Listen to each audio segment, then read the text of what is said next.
Hey guys, today we're going to journey back, way back, to a time before your glowing screens and whispered audiobooks, to a world where a good read meant a public performance, a communal gathering.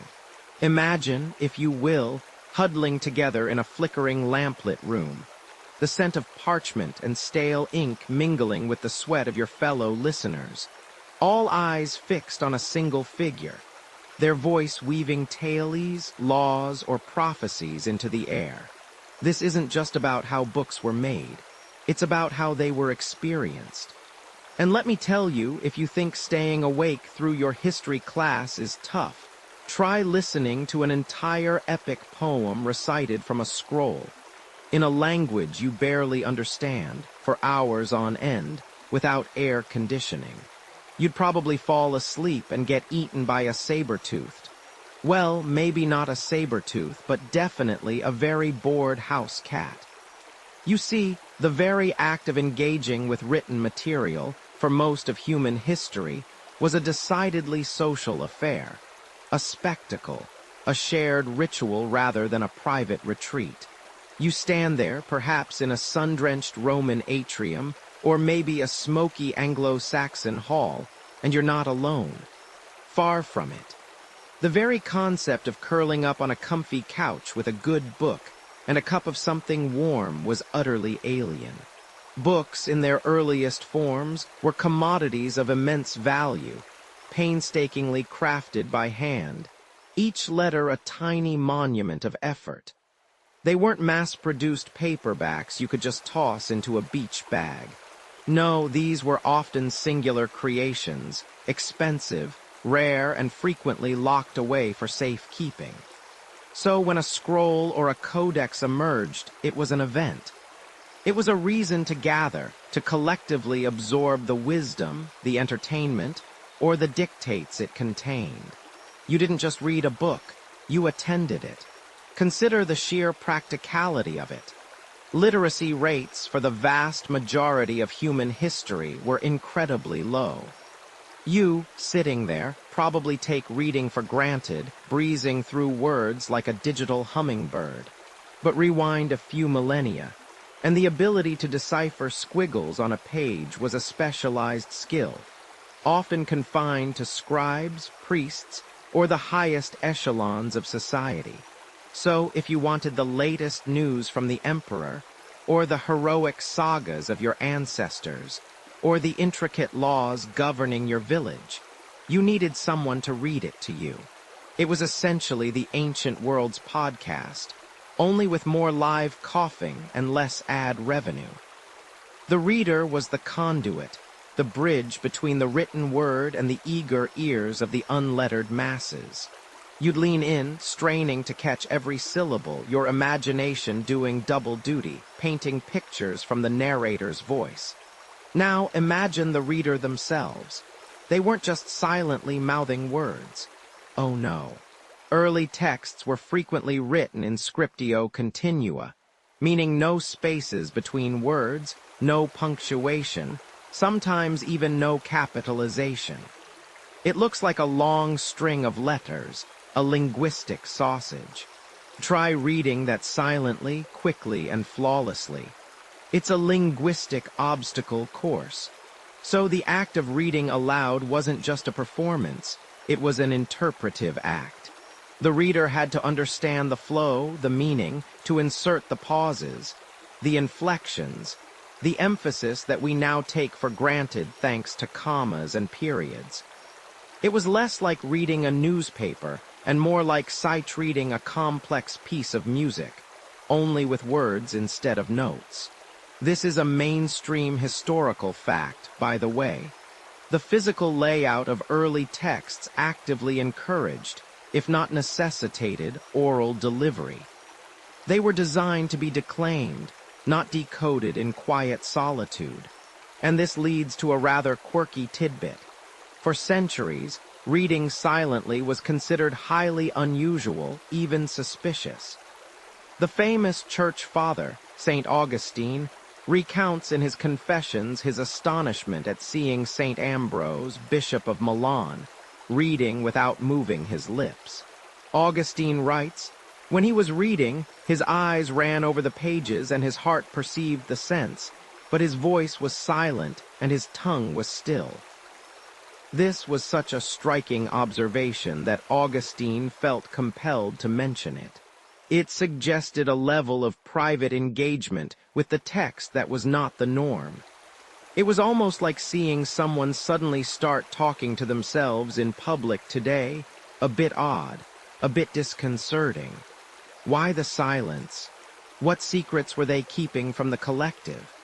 Historians still argue whether this shift to silent reading primarily marked a change in cognitive habits, enabling deeper, more personal reflection, or if it was simply a byproduct of increased literacy and the sheer volume of available texts. Perhaps it was a combination of both, a gradual evolution from a shouted communal experience to a whispered individual journey. You can picture it, can't you? The poor ancient librarian peering over his papyrus, utterly baffled by someone just sitting there, eyes scanning, no sound. Is he meditating, or just really bad at reading out loud? The idea that you might actually prefer to experience a story without an audience, without a collective gasp or chuckle, would have struck them as truly bizarre. The very architecture of their intellectual world was built around the reverberation of spoken words. Cuneiform whispers, public proclamations. Discover how Mesopotamia's texts were often read aloud for decrees and rituals. You still feel the echoes of those communal spectacles, don't you? The shared gasps, the collective murmurs as stories unfolded not just for you, but with you in a very public way. Well, shed that fleeting comfort, because we're about to trudge through the sun-baked, dust-choked lands of ancient Mesopotamia, where the air shimmers with heat and the very ground beneath your feet is, well, mostly mud brick and a whole lot of history. And let me tell you, if you were an uneducated peasant back then, trying to make sense of the squiggly marks on a clay tablet without the benefit of a public reader, you probably wouldn't survive the day, let alone understand the decree that just sentenced you to, say, clean out the royal stables with a spoon. Sleepy ASMR voice, try dusty, parched. I hope I don't get sacrificed to a forgotten god today voice. Here in the cradle of civilization, the written word wasn't a silent companion tucked away in a quiet corner. Oh no. It was a declaration, an instruction, a booming pronouncement echoing through busy marketplaces and echoing off temple walls. Imagine, if you will, a grizzled temple scribe, his robes heavy with the day's grime, standing before a throng. He's not reading a bedtime story. He's holding a thick, clunky clay tablet, its surface impressed with wedge-shaped marks cuneiform. You can almost hear the soft rasp as his finger traces the lines, the distinct clack as he turns the heavy slab. This wasn't parchment or papyrus, remember. This was, well, it was literally hardened mud. Trying to sneak a glance at someone else's tablet would be less like peeking at their phone and more like trying to read their brick wall. The most famous example, of course, is the Code of Hammurabi, that monumental stone stele where laws were carved for all to see. But let's be honest, not everyone could see it up close, let alone read it. So a priest or a specially trained scribe would stand before the assembled populace and read, or rather, recite these laws. If a man has destroyed the eye of a free man, his own eye shall be destroyed. He might thunder, the words hanging heavy in the humid air. You'd better hope you were paying attention, because ignorance of the law was definitely not an excuse. But I was just admiring that really interesting pattern on the wall. Wouldn't fly. Now for a quirky tidbit. Beyond the grand decrees, some of these public readings involved far more mundane affairs. Imagine the local scribe, sweating under the Mesopotamian sun, reading aloud a list of runaway slaves, or maybe even a particularly scathing divorce decree. And so the tablet states, Enlil Nadin Shumi, son of Namu, hereby divorces his wife, Shulgakat, due to her questionable taste in sandals. You can practically hear the collective snicker from the crowd. These were public events, sometimes dramatic, sometimes boring, but always shared. The purpose of these public proclamations wasn't just about informing the populace. It was about asserting authority, ensuring compliance, and reinforcing social order. How else do you communicate the king's divine right or the new tax on goats to a population that largely can't read? It wasn't about solitary contemplation of the written word. It was about the immediate, visceral impact of sound and shared understanding. Historians still argue whether the primary purpose of inscribing such laws on public monuments was truly for the illiterate masses to hear and understand, or if it was more a performative act, a symbolic display of power and justice for the elite. Was it a community announcement, or was it a really fancy billboard saying, "Don't mess with Hammurabi"? Either way, the message was delivered through the human voice, carrying across the dusty plains, reaching ears that might otherwise never encounter the weight of the written word. You were part of an audience, a recipient of spoken authority, and the silent, personal act of reading was still many centuries away. You squint against the glare, the ancient sun beating down on the dusty square. The air, thick with the smell of unwashed bodies, drying mud, and something vaguely metallic, hums with the low murmur of anticipation. You're pressed shoulder to shoulder with dozens, maybe hundreds of your fellow citizens, farmers, artisans, soldiers, all craning their necks, eyes fixed on the raised platform. This isn't entertainment, not exactly. This is how you get your news.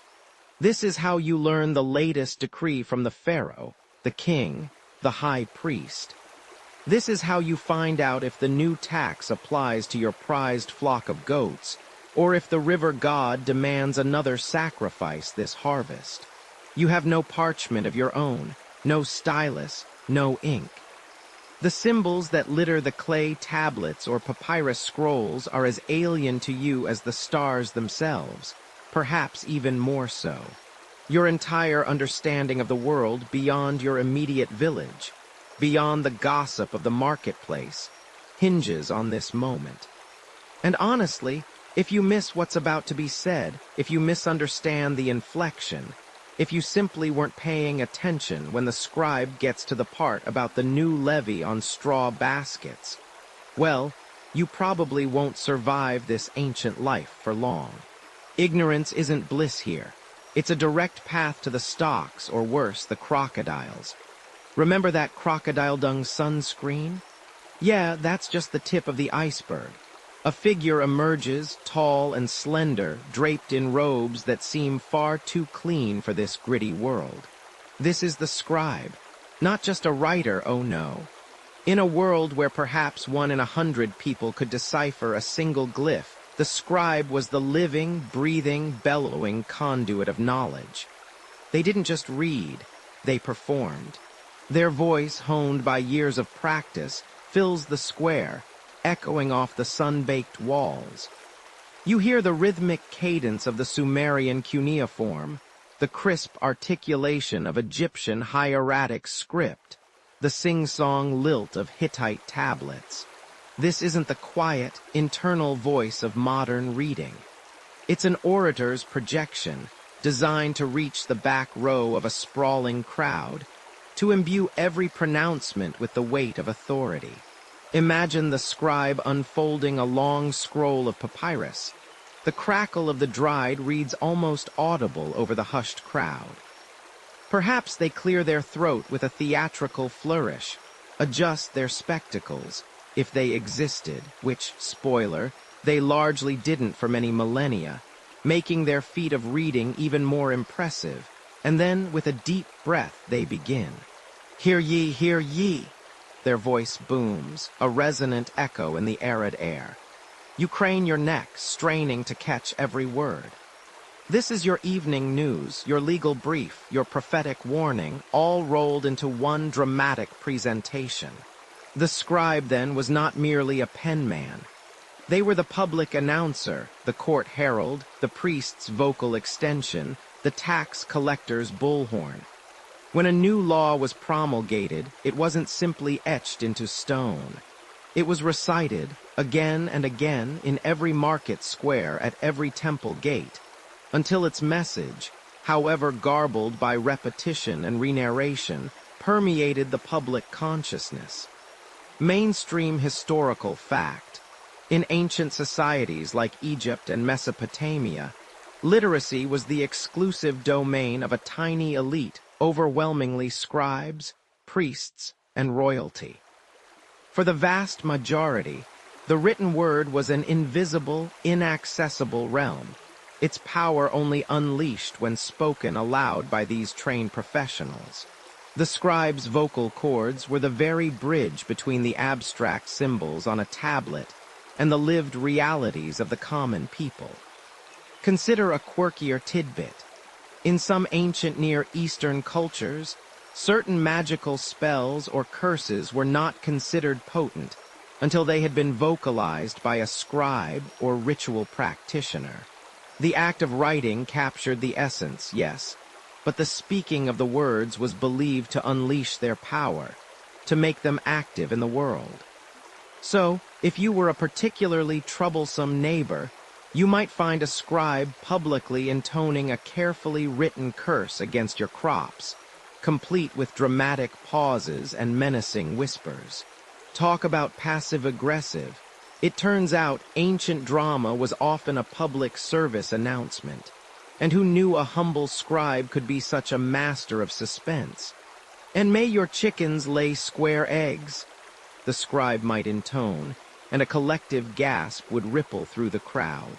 It raises an interesting point that historians still argue whether the primary function of literacy in these early societies was always to communicate to a non-literate public, or if much of the written material was intended for internal, administrative purposes within the literate elite, with public recitation being a secondary, albeit crucial, function.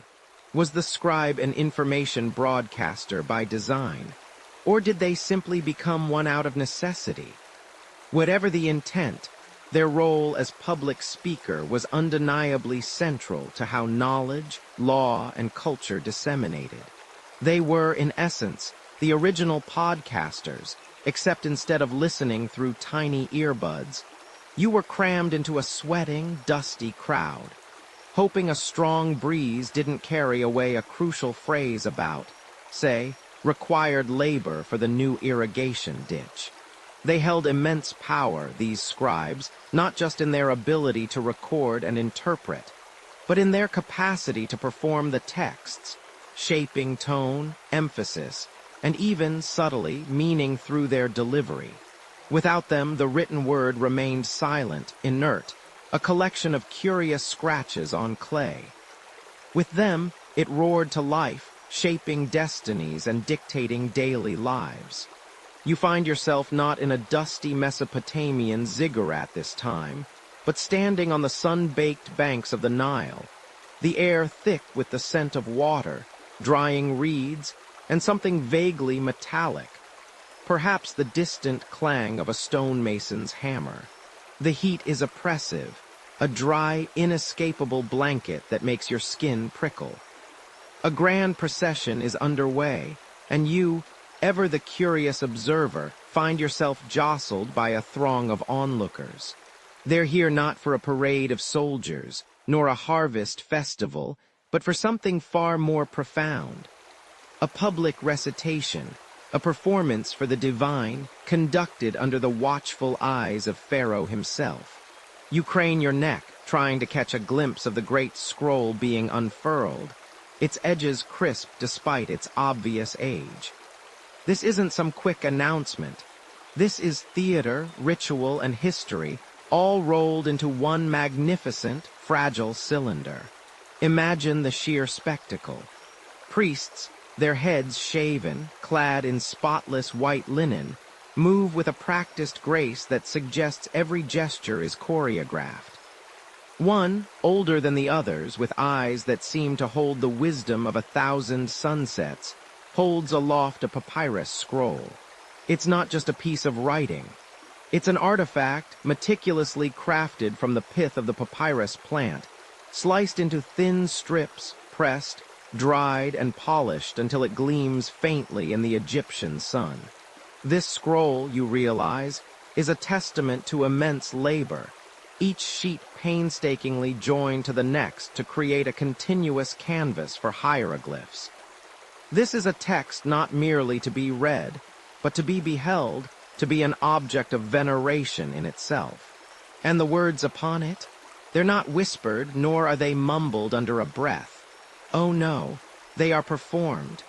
The priest begins, his voice surprisingly deep, resonating through the open-air temple courtyard. He recites, not just reading, but intoning, modulating his voice to convey awe, reverence, and sometimes a chilling warning. Each syllable is a brushstroke in an auditory painting, each phrase a note in a sacred hymn. You can almost feel the vibrations of his voice in your chest.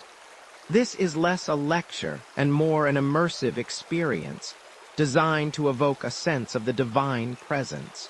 The very act of unrolling the scroll, the careful handling of its delicate surface, the rhythmic cadences of the reciter's voice, it all underscores the profound significance of the words contained within. These weren't just stories. They were laws, spells, prayers, and histories imbued with magical power. You glance around at the faces in the crowd. Some are clearly high-ranking officials, their expressions solemn, understanding every nuanced turn of phrase. Others are common folk, their eyes wide with a mixture of reverence and wonder, perhaps grasping only fragments of the complex theological discourse, but certainly feeling the immense weight of the moment. You probably won't survive this intense heat and dust for long, given your lack of proper ancient Egyptian hydration techniques, and that you forgot your trusty crocodile dung sunscreen this morning. So you absorb the scene quickly. The performance itself is a bridge, connecting the literate elite with the largely non-literate masses, allowing everyone to participate in the spiritual and governmental life of the kingdom, even if only passively. One mainstream historical fact that stands out is the sheer volume and importance of funerary texts, like the famous Book of the Dead, which wasn't a single book, but a collection of spells designed to guide the deceased through the treacherous journey of the afterlife. These texts, when inscribed on tombs or papyrus placed with the mummy, were often meant to be read aloud by the ka of the deceased, or by priests performing rituals. Imagine a whole library of instructions for navigating the underworld, complete with spells to ward off terrifying demons and unlock divine gates. It was essentially the ultimate self-help guide, but for the dead, and with significantly higher stakes. Sometimes, though, these grand recitations weren't just about the afterlife. Pharaohs used these performances for very earthly purposes too, public display of their power and piety. They'd commission colossal inscriptions on temple walls, not just for aesthetics, but because these narratives, when read aloud by scribes or priests, served as giant stone billboards proclaiming the pharaoh's victories, his divine lineage, and his benevolent rule. When you hear the priest's booming voice recount Pharaoh's triumphs in battle, it's not just history. It's propaganda expertly delivered, convincing the populace of their leader's undeniable might. And honestly, who's going to argue with a guy whose voice sounds like it could part the Red Sea, standing next to a scroll that took years to produce? Definitely not you. Here's a quirky tidbit for you. Besides the grand texts, even seemingly mundane documents found on papyrus, like medical treatises or administrative records, were often designed with an oral component in mind. Take the Ebers Papyrus, for instance, a vast medical text dating back to around 1550 BCE. It contains hundreds of remedies and spells. While a physician might consult it privately, many of its incantations and instructions for preparing remedies would have been recited aloud during treatment.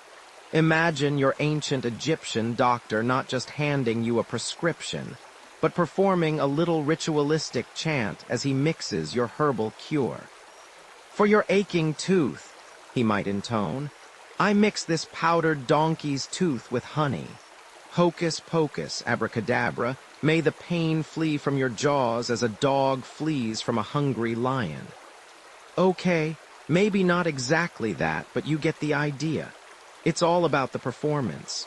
Historians still argue whether the precise musicality and rhythmic patterns of ancient Egyptian recitations were truly fixed, or if there was more room for improvisation by the performing priest or scribe. Was there a strict score they followed, or was it more akin to jazz, with established themes and plenty of room for vocal flourishes? We have the words, we have some depictions of performers, but the precise timbre, the exact cadence, the emotional inflections, those remain largely lost to time, floating somewhere in the echoes of millennia.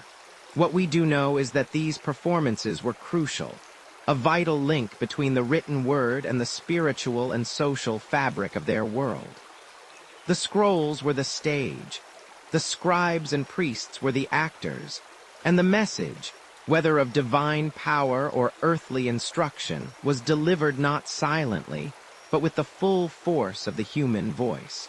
You've seen the pharaoh's decrees emblazoned on stone, heard the whispers of cuneiform in sun-baked squares. Now, picture yourself under the Mediterranean sun, a gentle breeze rustling through olive groves, carrying the murmur of a crowd. You're not in a dusty temple or a bustling marketplace, not exactly.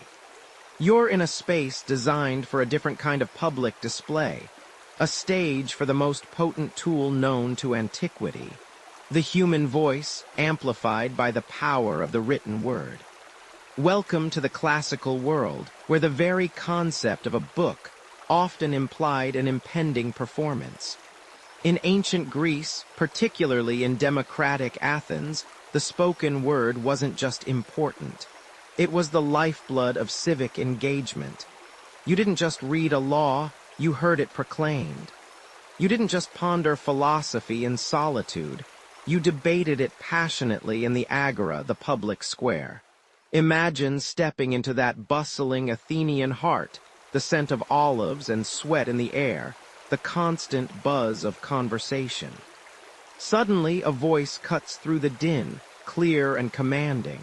This isn't just someone talking. This is an orator, armed not with a megaphone, but with a meticulously crafted speech, often written and rewritten on papyrus scrolls.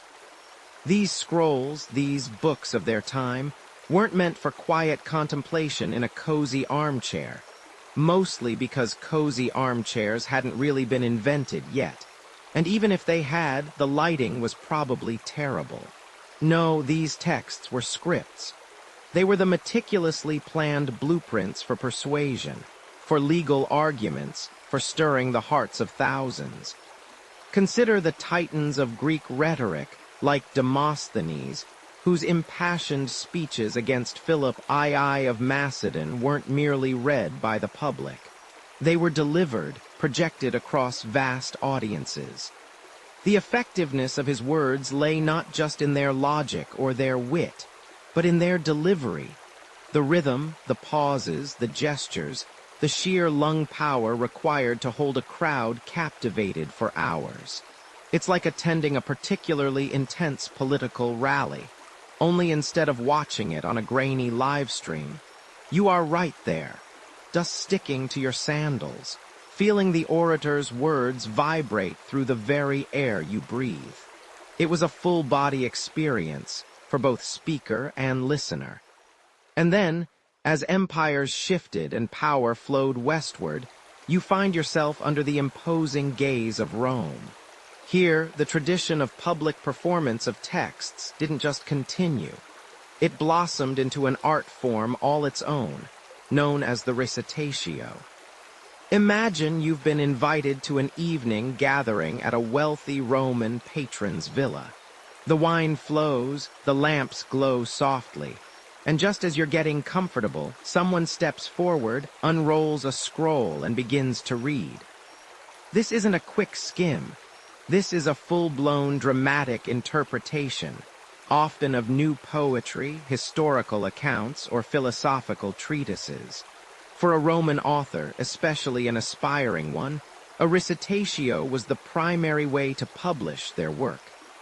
There were no bestseller lists. There was only the live audience, and their reaction was immediate and sometimes painfully honest. If you were a Roman citizen hoping to make a name for yourself in the literary scene, you'd better have a strong diaphragm and an even stronger sense of self-promotion. Because if your public recitation flopped, your career probably wouldn't survive the immediate fallout. I mean, imagine trying to get through a 5-book epic poem about the Punic Wars, trying to keep a room full of toga-clad socialites entertained. It puts your last family slideshow to shame. These recitations weren't always a purely intellectual exercise. Sometimes, the audience was paid to attend and applaud. Imagine signing up for a gig where your sole responsibility is to clap enthusiastically for someone's incredibly long and somewhat tedious poem about a mythological hero. It was a peculiar blend of literary salon, modern-day open mic night, and a forced listening party. The written text, therefore, wasn't the final product in itself. It was the raw material, the script for a communal auditory experience. Historians still argue whether the practice of silent, private reading was truly rare, or if our understanding of ancient literacy is simply skewed by the overwhelming evidence of public performance. Was that lonely Roman reading a scroll by lamplight an anomaly, or just less documented than the grand recitations? What's clear, though, is that even as written language became more sophisticated, the act of vocalizing that language, of sharing it audibly, remained profoundly important. The Greeks understood that a speech truly came alive when delivered with passion, not just seen on a scroll. The Romans knew that a poem gained its power in the shared space of a recitation, where laughter, tears, and gasps could ripple through the room. The book, in this era, was less a silent companion and more a conductor's score, waiting for the maestro's voice to bring its symphony of words to life for an assembled audience. You were part of that audience, whether you liked it or not, and the words washed over you, shaping your understanding, stirring your emotions, connecting you directly to the mind of the author, not through your eyes alone, but through your ears, your very presence within the communal space. You feel the parchment, smooth yet rigid, under your fingertips. Imagine, if you will, the gentle crackle as you attempt to unroll not a neat, bound book, but a vast, continuous sheet, perhaps 10 meters long, maybe more, written on one side. This isn't your cozy, pocket-sized novel. Oh no. This is a formidable beast, designed for anything but solitary contemplation tucked away in a quiet corner. As you try to maneuver it, the sheer physical bulk becomes apparent. It's a two-handed operation, at minimum. One hand struggles to unfurl the current section, while the other grapples with the ever-growing role of read text, trying to keep it taut and legible, all while maintaining a dignified posture. You can practically feel the strain in your shoulders just thinking about it, can't you? And this isn't even considering the light. Try balancing a 3-meter-long sheet of fragile papyrus, written on one side, while attempting to decipher dense script in dim, flickering lamplight. You'd probably give up and just ask someone to read it to you, assuming you didn't accidentally tear it in half first, in which case, you probably wouldn't survive the owner's wrath. This unwieldy nature, this sheer physical demand, is precisely why scrolls, for centuries, were less about quiet, personal reflection and more about communal engagement. They weren't designed for you to curl up alone with a cup of tea. They were designed to be experienced together, often with an audience. Think back to those Greek orators and Roman reciters we discussed. Their performances weren't just about their vocal prowess. They were enabled, or perhaps necessitated, by the very form of the text. Imagine a Roman recitatio, a public reading event where a poet would present his latest work. He wouldn't be fumbling with the scroll himself, not if he wanted to maintain any semblance of gravitas. Instead, an enslaved person or a trained assistant, often called a service a manu or librarius, would manage the scroll, unrolling it as the speaker progressed, then carefully re-rolling the read section. It was a ballet of parchment and performance, a physical testament to the text's social destiny. The poet's job was to deliver, the assistants to manage the medium, and the audiences to listen, rapt. The standard size of a literary scroll in classical antiquity was quite consistent, often between 20 to 35 feet in length for works like Homer's epics or Virgil's Aeneid. Picture trying to navigate that by yourself, attempting to quickly find a specific passage. There were no page numbers, no table of contents in our modern sense. To locate a particular section, you would have to unroll the scroll, scanning column after column of text.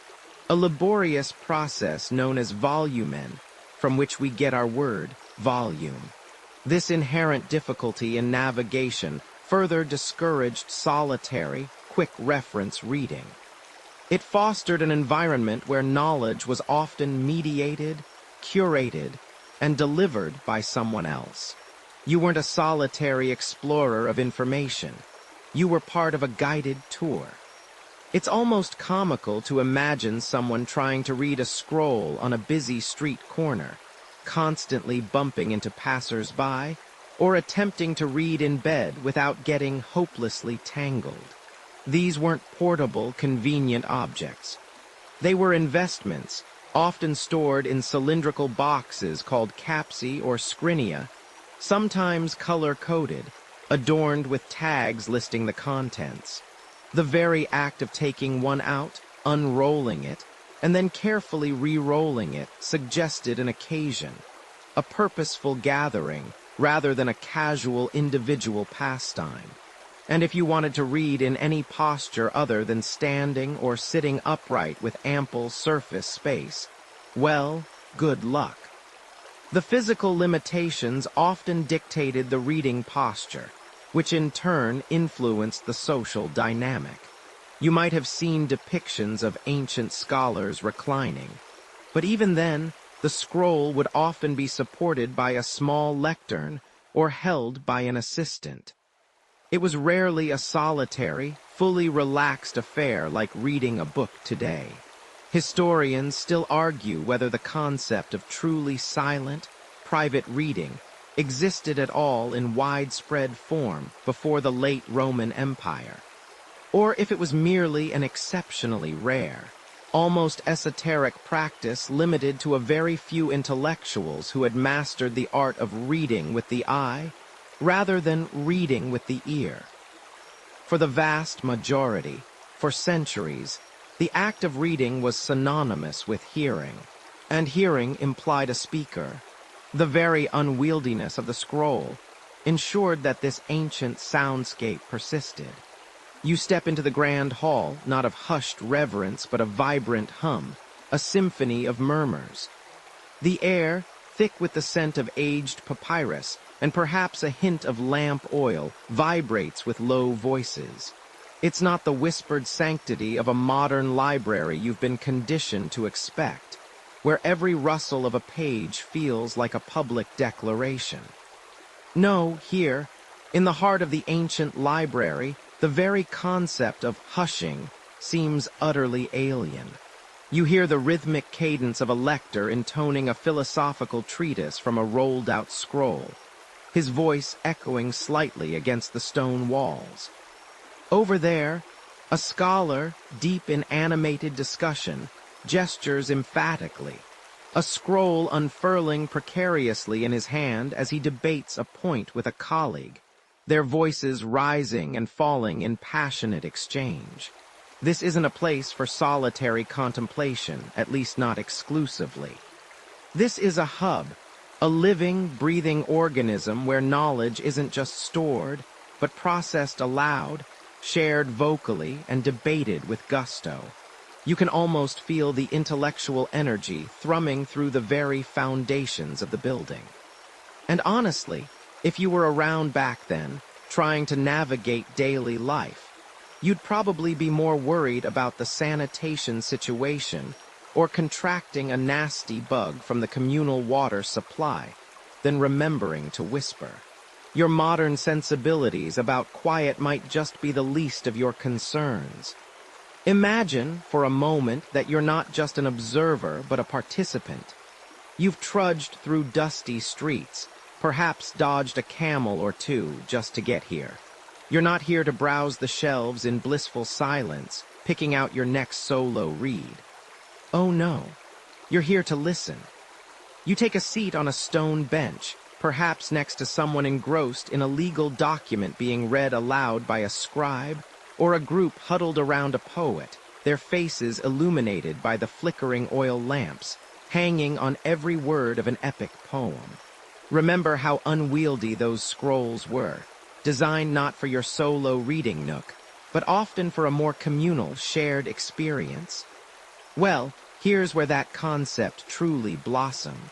The very architecture of these ancient repositories, unlike our modern, compartmentalized study spaces, often encouraged communal gathering and oral delivery. Think of the famous Library of Alexandria, not just as a colossal repository of scrolls, but as an academic powerhouse, a research institution where scholars from across the Hellenistic world converged. This wasn't merely a place where texts were stored. It was where they were actively engaged with. Scholars didn't just read in silence. They debated, lectured, dictated, and performed their findings. The reading rooms, if you can even call them that in the modern sense, would have been alive with the sounds of intellectual endeavor. You'd hear snippets of Homer being recited, philosophical arguments being thrashed out, and historical accounts being declaimed. It was the original audiobook library, but with live performers and a highly interactive audience. Consider the pragmatic reality. Books were prohibitively expensive, copied by hand, and therefore rare. Illiteracy was widespread. So if you wanted to access information, a story, a legal decree, or a piece of wisdom, you generally didn't just pick up a scroll and wander off to a quiet corner. More often than not, you'd go to a place where someone, a scribe, a scholar, a hired reader, would read it to you. This made the library less of a hushed vault of knowledge and more of a bustling information exchange, a living forum where knowledge flowed primarily through the spoken word. It's a bit like imagining a modern university library, but instead of everyone staring silently at laptops, there's a constant, low buzz of academic lectures and lively debates echoing through the stacks. You might even find yourself wondering if they had an ancient equivalent of a quiet zone, or if the very idea was just a bizarre future concept. One quirky tidbit about these ancient spaces is the very act of reading itself. For much of antiquity, Reading was often done aloud, even when one was alone. The internal, silent reading that we take for granted is actually a relatively late development in human history. So even if you found a quiet corner in an ancient library, you might still be audibly intoning the words to yourself. Imagine the delightful chaos. This practice of reading aloud, even to oneself, naturally lent itself to communal settings, blurring the lines between private study and public performance. Historians still argue whether the primary function of certain designated areas within grand ancient institutions, like parts of the Library of Pergamum, were for individual silent contemplation, or more for the theatrical, oral delivery of texts. It's a fascinating debate, as it reshapes our entire understanding of what an ancient library truly was. It wasn't just a building full of books. It was a building full of voices. You might even find yourself chuckling at the thought of a modern librarian trying to enforce silence here. "SHHH," they'd whisper, only to be met with blank stares or polite confusion. Why? Are the gods trying to sleep? In these ancient hubs, the rustle of papyrus was often accompanied by the hum of human voices, not hushed whispers. The very act of engaging with the written word was an acoustic experience, a performance. So when you reimagine these monumental structures, don't picture rows of silent, contemplative individuals. Instead, envision a dynamic, resonant space where the true treasures weren't just the scrolls themselves, but the knowledge that burst forth from them, carried on the air, shared from one listening ear to the next. The ancient library was truly a place to hear, to engage, and to let the words wash over you in a symphony of sound. You're huddled in the flickering gloom, the air thick with the scent of damp earth and the quiet murmur of anticipation. A single oil lamp casts dancing shadows on the rough-hewn walls of what might be a repurposed storeroom, or perhaps even a cool, subterranean chamber. Your breath mists in the cold, and a shiver, unrelated to the chill, runs down your spine. This isn't your cozy reading nook, is it? No soft armchair, no quiet cup of tea. Here in the clandestine gathering of early Christians, silence isn't golden. It's a luxury you can't afford, a quietude that screams of danger. Because you're not here to read. You're here to listen. This shift from the grand auditoriums of Rome to these hidden, humble spaces represents a profound evolution in the purpose of the written word. Gone, for the moment, are the public forums and the bustling libraries where a scroll unrolled became a performance for the masses. Instead, you find yourself part of a smaller, tighter circle, united by shared belief and, crucially, by the shared sound of sacred texts. Just like the grand pronouncements of pharaohs or the booming rhetoric of Roman orators, these words were meant to fill a space, to reverberate off the humble walls of your very soul. But the context has changed entirely. You watch as a figure, often a respected elder or a deacon, carefully unrolls a papyrus scroll, or perhaps, if you're lucky enough to be in a slightly later community, opens a curious new invention. A codex. This isn't just a physical book, it's a theological statement, a break from the pagan traditions of the scroll. The reader doesn't just scan the lines, they embody them, their voice rising and falling in rhythmic patterns, often chanting, sometimes almost singing. This is not reading as you understand it today, a quiet communion between one mind and a page. This is liturgy. This is worship. For these early communities, the sacred writings, the letters of Paul, the emerging Gospels, and especially the Psalms, those ancient poems of praise and lament, were living words meant to be heard, repeated, and absorbed collectively. Imagine the communal power of chanting the Psalms together, the ancient Hebrew poetry resonating in Greek translation, then Latin, then countless other tongues passed from mouth to ear. This wasn't optional. It was the very fabric of their spiritual life. The scriptures were less a collection of silent doctrines and more a script for divine drama, a play in which everyone present had a part to play, whether by repeating refrains, joining in communal prayers, or simply listening with absolute focus. This mainstream historical fact is clear. Early Christian liturgies were profoundly oral events, where the written word was primarily a tool for communal recitation and audible prayer, forming the very backbone of their shared identity and theological understanding. The practicalities of these early gatherings only reinforced this auditory imperative. Picture yourself there. No individual copies of the Gospels to go around, obviously. You'd be lucky if the community owned one complete copy of an epistle. And honestly, if you were caught with one of these scrolls tucked under your arm during certain periods of Roman persecution, well, let's just say your personal health insurance wouldn't cover the spontaneous conversion to lion food clause. So the idea of silent, private reading, even if the texts were available, was simply not a practical reality, nor was it the cultural norm. Learning and understanding came through listening, through the shared experience of the spoken word. This also brings us to a quirky little tidbit that often gets overlooked.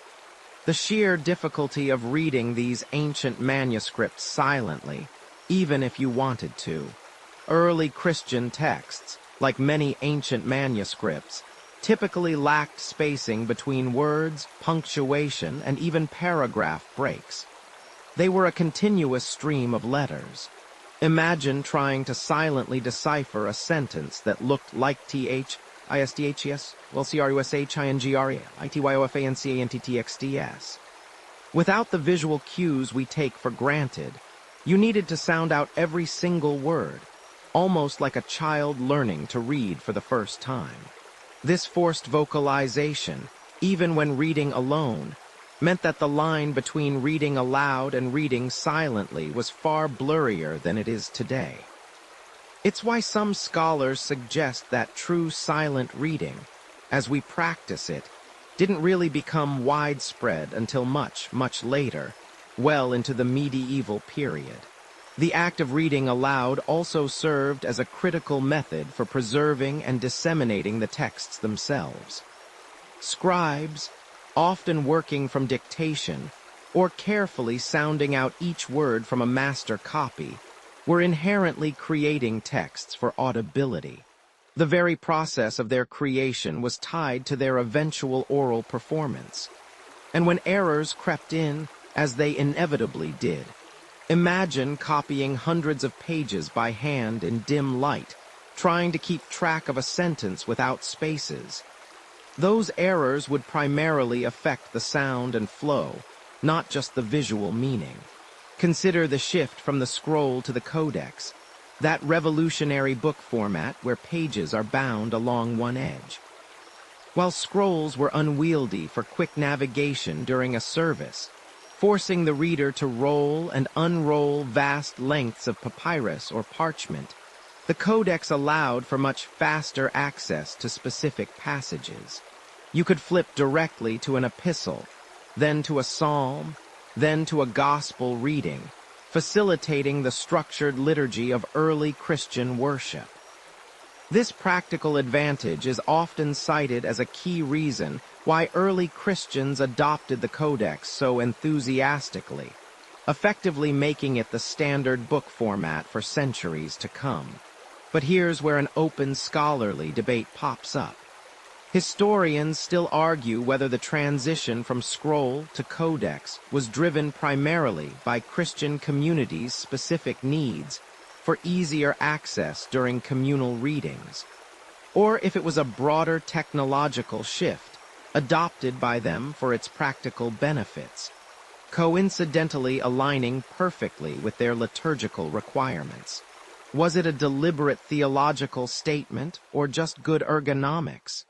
We may never know for sure, but either way, the Codex became inextricably linked with the spread of Christianity, a physical embodiment of their shared narrative.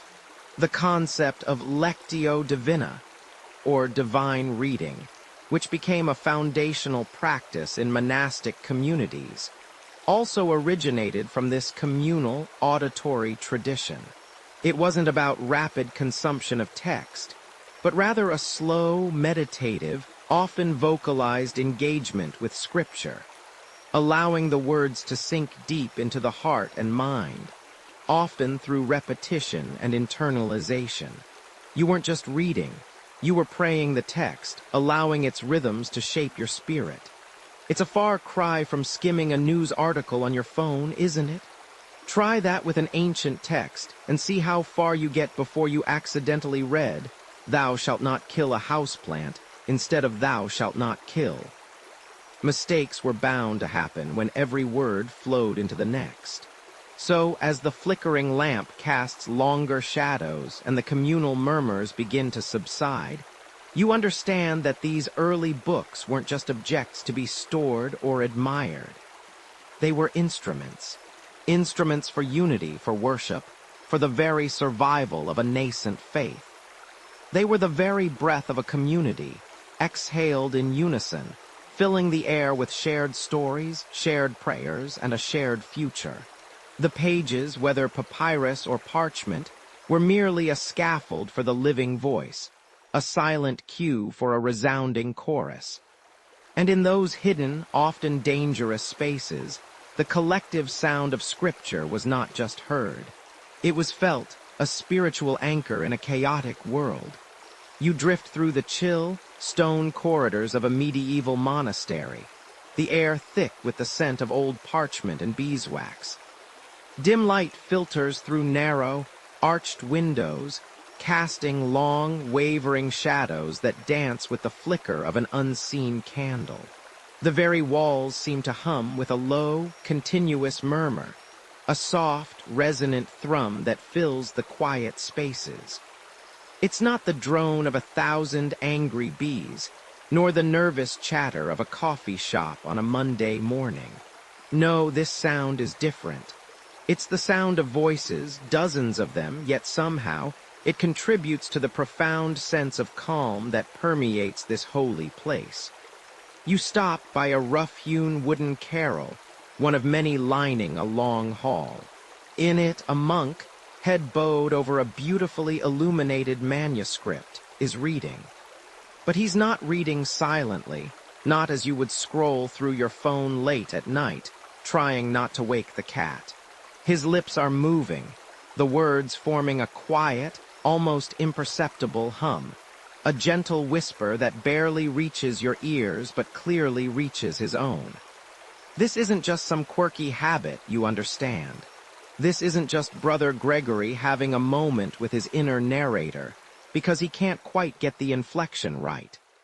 No, this vocalization, this quiet recitation, is a fundamental pillar of monastic life, a bridge between the physical act of reading and the spiritual journey towards profound silence. For centuries, right up through the medieval period, the very concept of reading, the Latin ledger, almost always implied an audible act. To read was to read aloud, or at the very least, to read with subvocalization, a gentle internal hum that engaged the mouth, the ears, and the mind all at once. Imagine trying to get through a 20-page legal document by whispering every single word to yourself.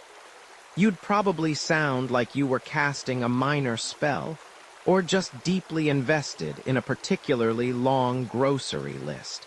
You'd also probably annoy anyone within earshot, and let's be honest, you probably wouldn't survive the urge to just give up and watch cat videos instead. But for these monks, there was no cat video alternative. This vocal reading wasn't just a tradition. It was a deeply practical and spiritual tool. Think about it. In an age before widespread literacy, when books were rare and precious, painstakingly copied by hand, and often written in a language not everyone spoke natively, engaging multiple senses was key. You didn't just see the words, you heard them. You felt the subtle vibration of your own vocal cords. This multisensory engagement helped with comprehension, especially when the text was complex, filled with theological nuances or dense philosophical arguments. It was a form of active learning, a method of imprinting the sacred words not just on the mind, but on the very fabric of one's being. The famed rule of Saint Benedict, which guided monastic life for centuries, explicitly outlined periods for lectio divina, or divine reading, which almost always involved this vocal, meditative approach to scripture. It wasn't about speed reading, it was about absorption. Now you might be thinking, but wasn't the goal of monastic life like silence? And you'd be right, partly. The monastic ideal was indeed often focused on quieting the external world to hear the internal, the divine. But paradoxically, this vocal reading was seen as a pathway to that silence, not a distraction from it. By carefully, slowly, audibly processing the words, the monk wasn't just decoding symbols. He was internalizing a prayer, a meditation. The sound of his own voice became a mantra, helping to focus the mind and keep errant thoughts at bay. It was a controlled hum, a rhythmic chant that settled the spirit. It's a bit like how some people listen to white noise to help them focus. Only here, the white noise was the scripture itself, spoken by your own internal or subtly external voice. Historians still argue whether the gradual shift towards more silent reading in later centuries was primarily driven by intellectual advancements that made silent comprehension easier, or simply practical considerations like not wanting hundreds of monks whispering their way through matins simultaneously. Probably a bit of column A, a bit of column B, and a hefty dose of, "I just want to get my reading done in peace," without Brother Thomas clearing his throat every other word. There's a subtle but significant difference between reading something to an audience, as we discussed with the Roman reciters and Greek orators, and reading for yourself aloud. While both involve vocalization, the monastic context shifted the focus inwards. It was a highly personal, yet still audible, engagement with the text. Think back to those massive, unwieldy scrolls we talked about earlier, the ones that practically required a team of acrobats and a strong chiropractor to manage. In a monastic scriptorium, while there were still large communal texts, many monks would have had access to smaller, more manageable codices, early book forms with bound pages, like the books you know today. These codices made solitary, if still vocalized, reading far more practical than wrestling with a papyrus roll that seemed to have a mind of its own, unfurling itself with the enthusiasm of a puppy getting off its leash. The very design of some monastic spaces subtly encouraged this kind of reading. Individual carols, like the one you're peering into, provided a semi-private space where one could vocalize without disturbing the entire community too much. It was a compromise, a quiet corner where your murmur blended with the murmurs of others, creating that continuous spiritual hum that filled the monastery. This wasn't a lecture hall, remember. It was a place of contemplation, and the sound of the word, whether spoken softly or just formed in the mouth, was integral to that process. It was less about broadcasting information and more about receiving revelation, word by precious word. It made the words tangible, almost physical, something you could taste on your tongue and feel in your throat, a direct connection between the divine utterance and your human form. It probably also helped keep the circulation going on those cold winter nights, when the only heating came from the shared body warmth of prayer. and the occasional friction of turning heavy parchment pages. You can almost feel the chill radiating from the stone floor beneath your feet, a reminder that warmth and comfort were not high on the list of monastic amenities. So, while the world outside these walls might have been filled with booming orators and public proclamations, inside the monastery, the book began its slow, deliberate journey towards a more individualized experience. Yet, even in this more solitary setting, the echoes of communal reading persisted. The habit of vocalization, ingrained for centuries, continued to shape how people engaged with the written word, even when that engagement was primarily for their own spiritual edification.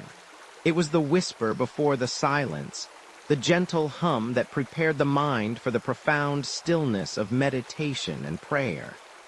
This was how the monks truly absorbed the text, allowing it to resonate not just in their ears, but in their very souls.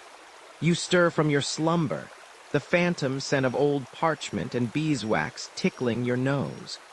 You're no longer in a hushed monastic library, listening to the soft murmur of monks vocalizing sacred texts. Instead, you're standing in a different kind of silence, one dictated not by devotion, but by sheer astronomical cost. Imagine, for a moment, the year is, say, 1250 CE. You're not scrolling through endless digital tomes on a sleek, ever-present screen. Oh no. You're looking at a single book bound in heavy oak boards, clasped with intricate brass, its pages shimmering with gold leaf. This isn't a quick purchase. This is a lifetime's savings, and probably a few of your neighbors, too. You see, back then, creating a book was less like hitting print and more like building a small house. Every single page, a canvas pulled from the very skin of an animal. We're talking sheep, goats, calves, hundreds of them for a single large volume. Imagine the sheer animal husbandry required, the tanning, the stretching, the scraping until the vellum was just so, thin enough to take ink, yet sturdy enough to last centuries. Then the ink itself, painstakingly ground from minerals, plants, even insects, each hue a minor miracle of medieval chemistry. And the gold, that wasn't just for show.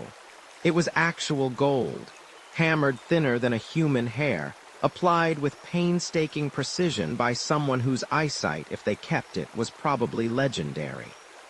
You calculate the hours of labor, the skill, the raw materials, and you quickly realize that if you were a regular medieval peasant, you probably wouldn't survive this kind of expense. Forget buying a book. You'd be lucky to even touch one without wearing gloves. This wasn't a market for the individual consumer. This was a market of scarcity, where an average Bible could cost as much as a small village's annual income. Seriously, a single grand manuscript could be worth a farm, a mill, or even a small estate. It simply wasn't financially feasible for anyone but the wealthiest lords, the most powerful monasteries, or the fledgling universities to commission or own these treasures. This mainstream historical fact is crucial. The exorbitant cost of manuscripts fundamentally shaped how texts were accessed and used. Books weren't things you bought for a quiet evening by the fire. They were collective assets, shared resources, often chained to lecterns in public spaces to prevent theft.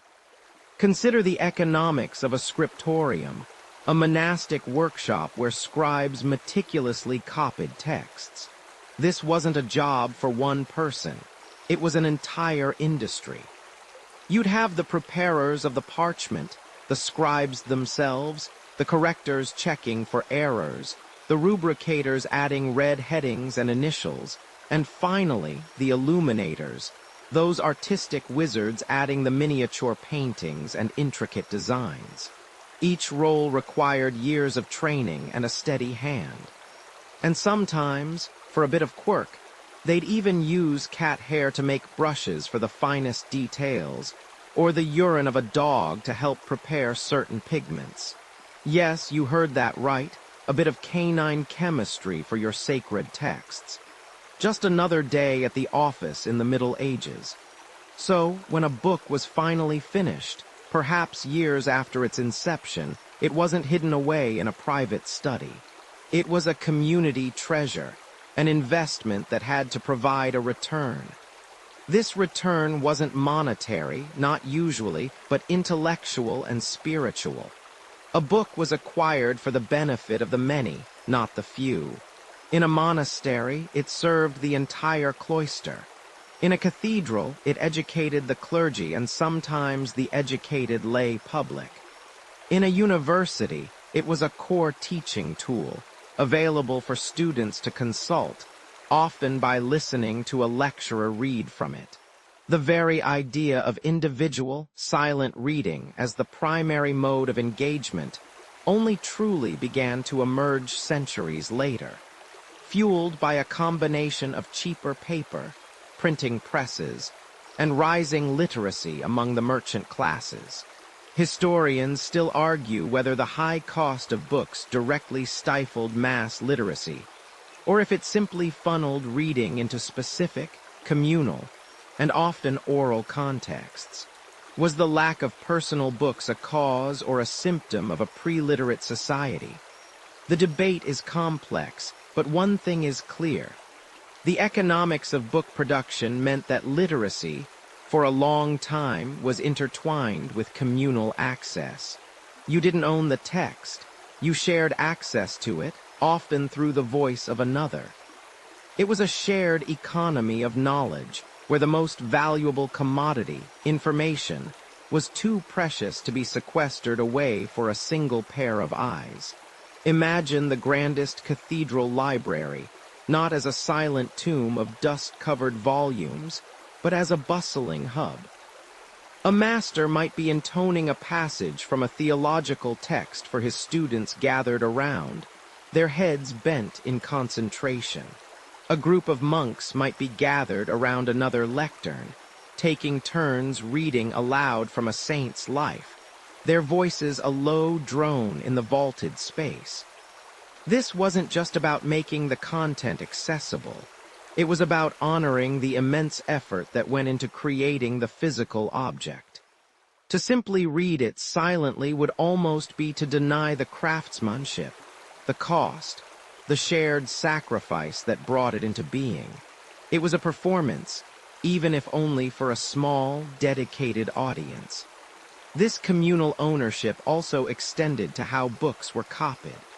If a monastery wanted a copy of a particularly important text, they might loan their own valuable manuscript to another scriptorium, or send one of their scribes to copy it elsewhere. This wasn't like lending a paperback to a friend. It was a formal agreement, often with significant collateral, ensuring the safe return of a priceless artifact. The act of copying itself was a shared enterprise, extending the life and reach of the content. A valuable text was a living thing, multiplied through painstaking labor, spreading its wisdom not through mass distribution, but through shared, laborious reproduction. The scarcity made each copy a monument, a collective treasure. You step into the hushed hall, the scent of damp stone and old parchment clinging to the air like a persistent ghost. A sliver of weak sunlight, filtered through a grimy window, catches the page of a massive book propped open on a lectern. It's not just words that greet your eyes. It's a riot of color, gold leaf catching the light, intricate patterns weaving through vibrant scenes. You lean closer, your breath catching. Before you, a majestic lion, its mane rendered in strokes of brilliant ochre, stares out with an almost unsettling intensity. Below it, a figure, perhaps a saint, is depicted in flowing robes, their hand raised in benediction. This isn't a book to be quietly consumed. It's a spectacle. And thank goodness for that. Because let's be frank, if you were living in medieval Europe, odds are you couldn't read your own name, let alone a theological treatise written in Latin. Most people were functionally illiterate, a demographic reality that would make your average TikTok influencer absolutely despair. So, while you might survive the plague, the constant threat of starvation, and the general lack of modern plumbing, the sheer difficulty of navigating a world without widespread literacy, you probably wouldn't survive that. Reading, as we understand it today, a solitary, silent act of communion with text, was a rare, almost eccentric pastime. For the vast majority, access to knowledge, stories, and sacred texts came through the ears, not the eyes, and those glorious, glowing pages were the visual anchors in a sea of spoken words. Imagine a priest or a monastic reader, their voice resonant, chanting or reciting passages from a lavish psalter or a book of hours. As their voice intoned the ancient verses, your gaze, along with the gazes of others gathered around, would drift over the accompanying illuminations. These weren't just pretty pictures to fill blank space. They were meticulously crafted visual cues, designed to amplify, explain, and embed the spoken narrative into the minds of a largely unschooled populace. Think of it as the original multimedia experience, centuries before anyone even dreamed of a slide deck or a podcast with visuals. The images served as memory palaces, each vibrant scene a hook upon which the spoken word could hang, ensuring that even if you couldn't decode the squiggles of text, you could grasp the essence of the story. A common man hearing the story of Genesis wouldn't just hear about Adam and Eve in the garden. He would see a vibrant depiction of the serpent, coiled around the tree of knowledge, its eyes glinting with deceit. He would see Adam and Eve, their innocence palpable, then their shame. These weren't abstract concepts. These were immediate, relatable visual metaphors. When the reader intoned about the fierce dragon slain by St. George, you didn't just imagine it. You saw the beast, scales gleaming, teeth bared, frozen in dramatic battle on the page, the image imbuing the spoken word with an almost tangible sense of peril. It was immersive storytelling at its finest, a dynamic interplay between the orator's voice and the artist's brush, transforming passive listening into an active, visual engagement. The cost of producing these masterpieces was, of course, astronomical, linking back to our earlier discussions about shared text economy. Each parchment page was a testament to the sacrifice of numerous sheep or calves, meticulously prepared over weeks. Pigments were painstakingly ground from minerals, plants, and even precious metals. Gold leaf, applied with painstaking precision, wasn't just decorative. It was a demonstration of immense wealth and reverence. To commission such a book was an act of profound devotion or unparalleled status. This immense investment meant these books were not tucked away in private studies. They were public assets, often displayed, revered, and used for communal recitation.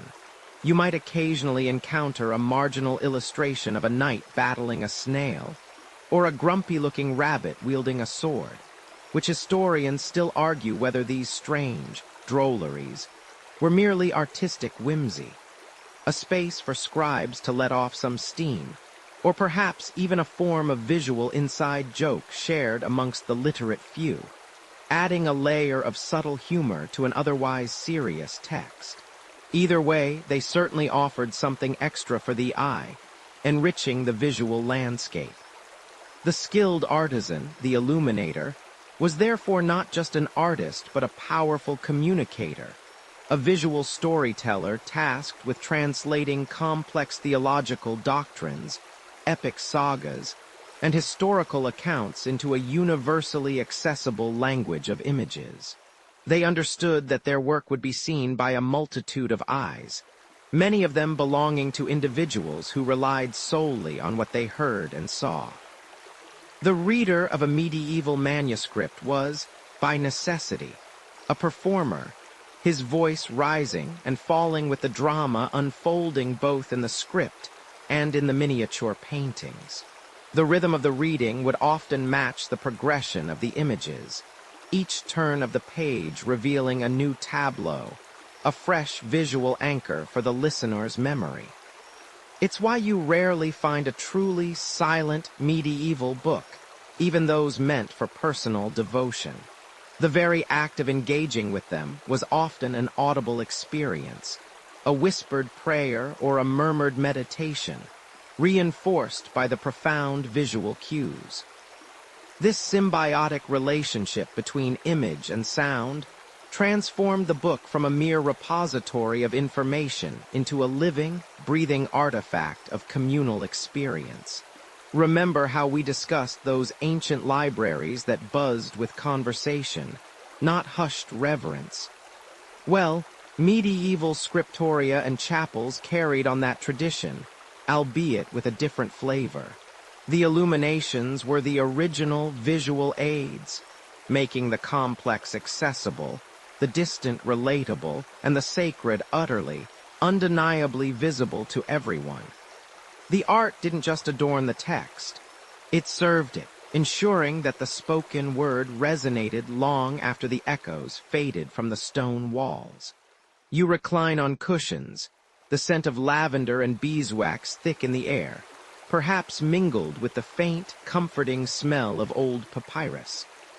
A flickering oil lamp casts long, dancing shadows across the patterned mosaic floor, or perhaps the rough-hewn stone of a medieval hall. Your eyes are closed, but your mind is wide awake, transported not by your own inner voice interpreting symbols on a page, but by the steady, measured cadence of another's. This isn't your personal audiobook, ready to pause at your whim or skip to the next chapter. Oh no. Forget Spotify and chill. Your entertainment budget mostly went to keeping the servants fed, and honestly, if you didn't like what was being read, tough luck. You probably wouldn't survive the sheer social awkwardness of asking them to change the scroll or turn the page. This is how the elite often consumed their stories, their histories, their philosophies, through the dedicated, professional voice of another. Imagine for a moment you're in a sprawling Roman villa, sunlight streaming through an atrium. Or perhaps it's the dimly lit chamber of a medieval lord, a roaring fire the only defense against the biting chill. In either scenario, you're not squinting at tiny script, grappling with unfamiliar abbreviations, or deciphering intricate handwriting. That painstaking labor, the eye strain, the stoic silence, that's for the scribes, the copyists, the monastic brethren, the ones literally making the books. For you, the privileged patron, the words arrive predigested, enunciated with precision, imbued with the life only a human voice can provide. You're simply there to absorb, to listen, to be entertained or informed. This was a significant shift from the public, communal readings in forums or temples, yet it retained that fundamental auditory core. Reading was still, at its heart, about sound. These designated readers, known in ancient Rome as lectors, were far more than simple automatons reciting words. They were performers, often highly trained, sometimes enslaved, sometimes freedmen of considerable education. Their voices were their instruments, capable of conveying emotion, differentiating characters, and emphasizing key passages.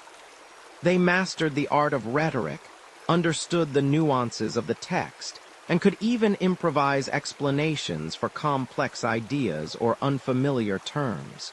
Think of them as the original voice actors, bringing life to words on parchment or papyrus, transforming flat script into a living narrative.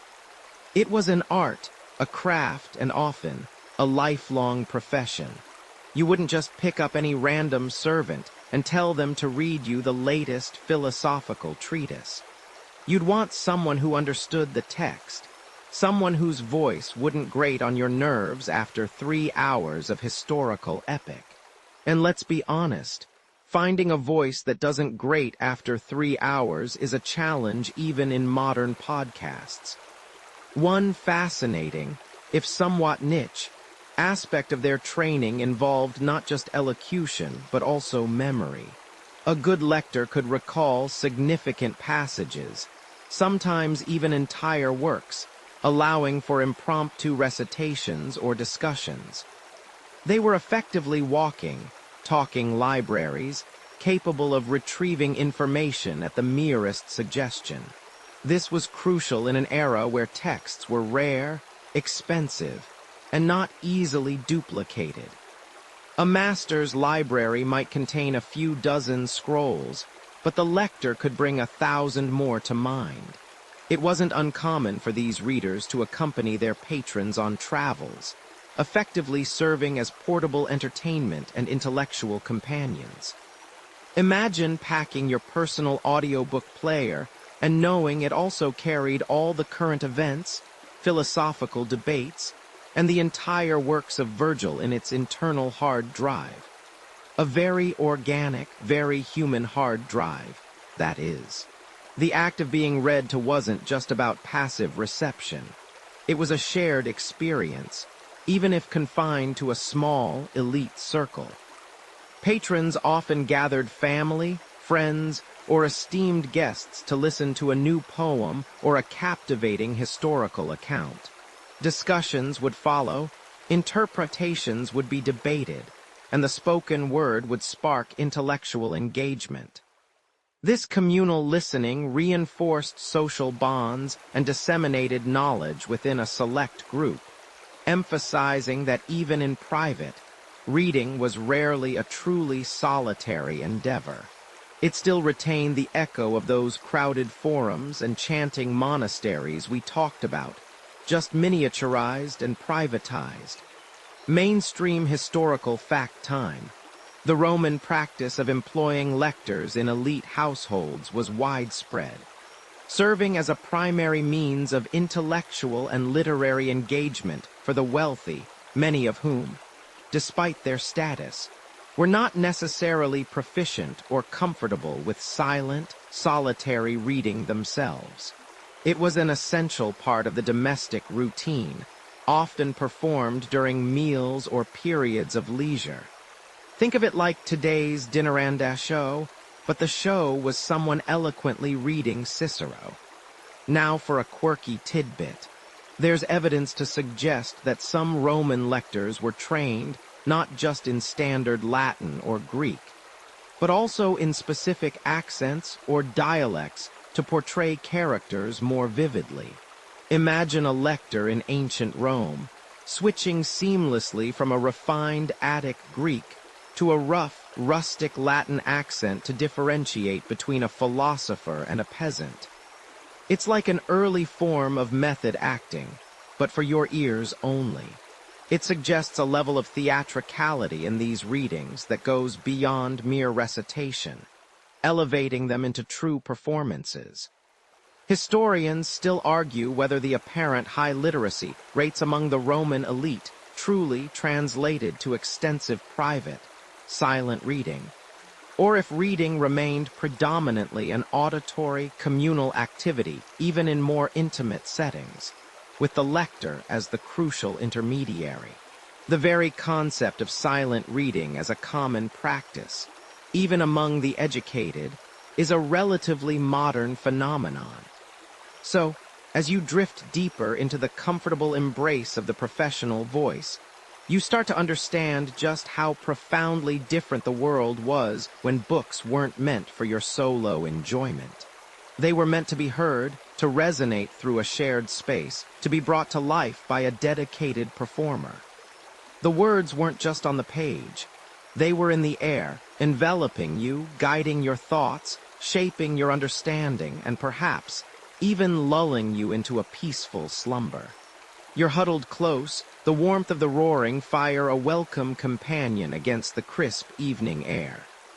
Above, the stars prickle through the inky black, countless and indifferent, just as they have been for millennia. The scent of wood smoke clings to your clothes, a faint whisper of history itself. Every face around you is turned towards the central figure, a man whose presence fills the space with an almost palpable energy. He's not clutching a glowing screen or even a well-thumbed paperback. His hands are empty, but his voice is a vessel, ready to carry you across wine-dark seas, into the heart of Trojan battles, or through the labyrinthine halls of Olympus. This isn't just entertainment, it's lifeblood. This is how entire cultures understood their past, their gods, their heroes. This is how memory was forged and passed down, not in silent contemplation, but in the thunderous echo of a human voice. You wouldn't whisper here. You'd lean in, every sense attuned, because if you missed a single line, if your attention wandered, you probably wouldn't survive this. Socially, anyway. Imagine being the one who had to ask, "Wait, who was Patroclus again?" in a crowd of ancient Greeks. Your reputation, like that flickering flame before you, could be snuffed out faster than you can say, "Achilles' heel." For centuries, maybe even millennia, before the scratch of stylus on clay or quill on papyrus became commonplace, the grandest stories of humanity existed purely in the ether, carried on the breath of bards and poets. Think of the Iliad and the Odyssey, epic poems so vast, so intricate, that they seem almost impossibly complex to have been spun from pure memory. Yet, for generations they were. These weren't tales meant for quiet reflection in a study. They were meant to be performed. They were sung, chanted, declaimed at festivals, at symposia, around campfires, shaping the very identity of the people who listened. The poet, the Eidos, wasn't just a writer. They were a living, breathing library, a walking history book, and a master of performance art all rolled into one. And let's be honest, trying to get a crowd to pay attention for days on end without a single commercial break. That's a superpower in itself. So, how did these ephemeral, vocal masterpieces finally find their way onto a more permanent medium? It wasn't because someone suddenly thought, you know what would be great? A quiet night in with a good scroll and a cup of lukewarm Retsina. Oh no. The primary impulse to commit these oral traditions to writing was less about silent, solitary consumption and far more about preservation and facilitating continued performance. Imagine trying to remember a 12,000-line poem perfectly, generation after generation, without a single reference point.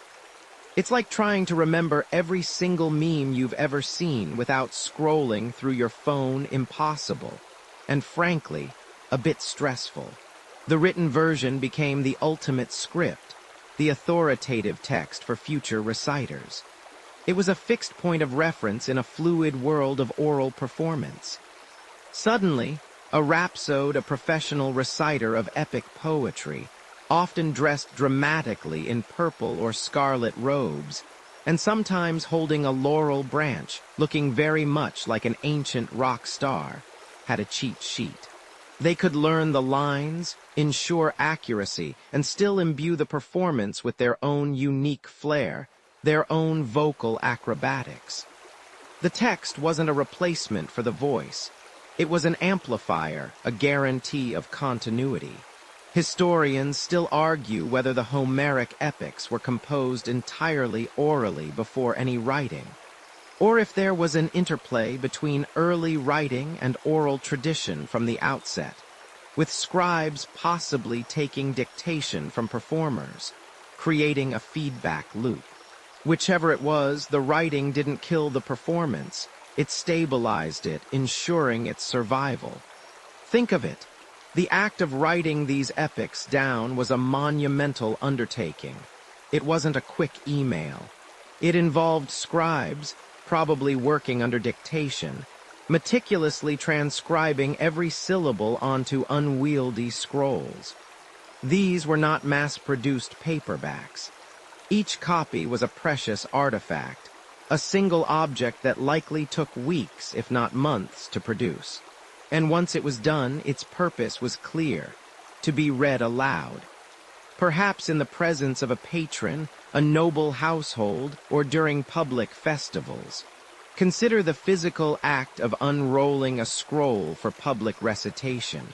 It required space, light, and often assistance. You couldn't just casually flip through pages looking for your favorite part. It was a deliberate, almost ceremonial act, underscoring the importance of the words being brought to life by the human voice. The written text provided the framework, the skeleton, but the performance, the vocalization, was the flesh and blood, the beating heart of the story. Even in educational settings, where young Greeks were learning their literary heritage, the epics were chanted and memorized aloud. It was a communal learning experience, not a silent study session. You'd hear the murmurs of students reciting lines, practicing their own declamations. The idea of reading silently to yourself was, for the longest time, a bizarre, almost unheard-of concept. Why would you keep such power, such beauty, confined to your own head when it could be shared, celebrated, and made to resonate through an entire assembly? It would be like having a perfectly roasted lamb and just nibbling at it by yourself in a dark corner. No, you'd share it, feast on it, make it an event. So, when you picture the ancient world and its relationship with its most profound literature, wipe away any image of quiet scholars poring over texts in hushed reverence. Replace it with the vibrant, noisy, communal spectacle of performance. The written word was a tool, a magnificent invention that secured the legacy of these vast oral traditions. But it was always primarily a tool for the voice, a prompt for the breath, a score for the greatest show on earth, meant to be heard and felt by an assembly, not just seen by a solitary pair of eyes. The transition from pure oral tradition to written text for the epics was a shift from ephemeral memory to permanent record. But that record was still fundamentally geared towards the vibrant, living act of public recitation. You've just heard the echo of epic poems, sung and recited, their words a communal bond in the flickering firelight. Imagine the roar of the crowd, the shared gasp, the collective sigh. That's how stories, knowledge, and laws unfurled for millennia. But now lean a little closer. The air is shifting, becoming stiller, quieter. For ages, the act of reading wasn't about quiet contemplation. It was an exercise in acoustics, a full-body experience. Your lips moved, your throat vibrated, your ears drank in the sounds, even if you were alone. It was thought to aid memory, to properly ingest the words. And honestly, for a long time, it was also a necessity. Many ancient texts, you see, were written in what scholars call scriptio continua, a relentless, unbroken string of letters, no spaces between words, no punctuation to guide your eye. Try reading that silently. Go on, I dare you. It's like trying to untangle a ball of yarn while blindfolded, uphill in the snow, both ways. You'd probably sound like you were summoning a demon, just trying to figure out where one word ended and the next began. You probably wouldn't survive trying to casually read a complex philosophical treatise in scriptio continua without sounding it out. Your brain would simply short-circuit from the sheer effort. This vocalization wasn't just a habit. It was the norm. It reinforced the communal nature of text. When you read, others heard. When you learned, others learned. But somewhere, very slowly, a little seed of rebellion began to sprout. A quiet revolution, if you will, so subtle you could miss it if you blinked. It was the emergence of silent reading. Imagine the audacity. To take a text, a public artifact, and internalize it, make it entirely your own without a single whisper escaping your lips. It was almost subversive. When St. Augustine, way back in the late 4th century, observed his mentor, St. Ambrose, reading without moving his lips, he was so astonished he wrote about it. He noted that Ambrose's eyes just swept over the lines, his mind absorbing the meaning in utter silence. Augustine wondered if Ambrose did this to avoid interruptions from visitors, a truly pragmatic reason for a radical act. This moment, often cited by historians, feels like a faint crack in the wall of oral tradition. It's a mainstream historical fact, a tiny ripple in the vast ocean of human communication. But it wasn't a sudden flood. Oh no.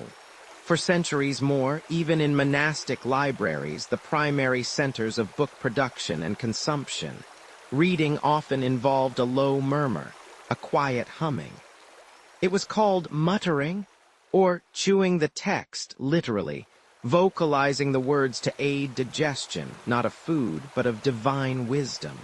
The idea was that the sound resonated in your body, making the text more deeply ingrained. To read truly silently, to engage purely with your mind's eye, was, for some, almost suspiciously solitary. It was a practice that pulled you inward, away from the shared auditory space. There's a quirky tidbit here. Some medieval scholars believed that reading silently was actually bad for your health. That failing to vocalize meant the words wouldn't properly penetrate your mind, leaving you intellectually malnourished, perhaps even giving you a bad case of spiritual indigestion. They saw it as an incomplete act, a shortcut that deprived the reader of the full, holistic experience of engaging with sacred texts. It's like trying to enjoy a gourmet meal without tasting it, just looking at the ingredients list. So why did this strange, silent practice begin to take hold? Part of it was simply efficiency. You can read much, much faster when you're not forming every sound. Imagine having to narrate this entire script to yourself, out loud, just to get through it. You'd be here all night, probably with a very sore throat. Silent reading allowed for greater speed, deeper comprehension, and a more personal, uninterrupted engagement with the material. It was a cognitive superpower in the making. But it wasn't just about speed. It was about privacy, about the burgeoning concept of the individual mind. When you read silently, the text becomes a conversation between you and the author, uninterrupted by the world around you. It fosters introspection, critical thinking, and a kind of intellectual autonomy that was less emphasized in cultures built on public oratory and communal recitation. This transition wasn't linear, nor was it universally welcomed. Some religious orders resisted silent reading, fearing it might lead to heresy or private interpretations of Scripture, rather than the communal understanding fostered by shared vocalization. After all, if everyone's quietly reading their own thing, how do you keep them all on the same page, literally and metaphorically? It threatened the very fabric of shared belief. Historians still argue whether the widespread adoption of punctuation and word spacing in manuscripts was a direct cause of the rise of silent reading, or merely a helpful consequence of a habit that was already gradually forming. Did the tools enable the change, or did the desire for change prompt the creation of the tools? It's a classic chicken and egg scenario, played out across centuries of parchment and ink. As texts became more numerous, and as literacy slowly, agonizingly slowly, began to trickle beyond the cloistered walls of monasteries and the halls of the elite, the convenience of silent reading became harder to ignore. It was a quiet revolution, not with cannons and shouts, but with the rustle of pages and the soft turning of minds. A profound shift that redefined not just how we interact with words, but how we interact with ourselves. The inner world, once largely externalized through sound, was beginning to find its own silent, secret chamber within your mind. And that, dear listener, is a truly remarkable development. You feel the chill seep into your bones, a damp, persistent cold that curls around your bare ankles, even through the thick woolen habit you now wear. The low, flickering oil lamp casts dancing shadows across the rough stone walls of your cell, illuminating motes of dust suspended in the still air. Outside, the world is hushed, swallowed by the thick walls of the monastery and the vast, unyielding darkness of the medieval night. A single, heavy vellum book rests open on the wooden lectern before you, its pages thick and creamy, smelling faintly of old parchment and the faint, earthy scent of the inks. You lean closer, your breath a soft mist in the cool air, and for the first time in what feels like an eternity, the words on the page are just for you. No one is listening, no one is waiting for you to articulate them, no one is correcting your pronunciation. This is a solitary act, a private communion between your mind and the silent symbols before your eyes. You're embarking on an internal journey, a quiet revolution of the soul, and honestly, you probably won't survive this level of quiet concentration in the modern age, accustomed as you are to the constant hum of notifications and the siren song of cat videos. This monastic cell, this very moment, represents a radical departure from millennia of human interaction with texts. Remember how we talked about those massive, unwieldy scrolls, meant for performances for pharaohs, or those cuneiform tablets publicly proclaimed? Well, that was the grand spectacle, the main stage. But here, in the secluded confines of a monastery, a quiet, almost subversive act is taking root. The embracing of silent reading for deep, personal contemplation. It's a slow-burn revolution, not with pitchforks and torches, but with quill pens and flickering candlelight. You're not just deciphering words. You're internalizing them, letting them resonate within the chambers of your own mind, shaping your thoughts in a way that communal recitation, for all its power, simply couldn't. One of the earliest, and arguably most influential, figures to champion this intensely private form of engagement with texts was Augustine of Hippo. In his Confessions, a work so introspective it practically invents the autobiography as we know it, he describes witnessing Ambrose, the Bishop of Milan, reading silently. Augustine writes, almost with a sense of wonder, how Ambrose would read, his eyes scanning the pages and his heart seeking out the meaning, but his voice was silent and his tongue was still. Think about that for a moment. This wasn't just a casual observation. It was noteworthy, unusual enough to warrant comment. It was a sign of intellectual prowess, a focus so intense it transcended the need for vocalization. For Ambrose, silent reading wasn't just a preference.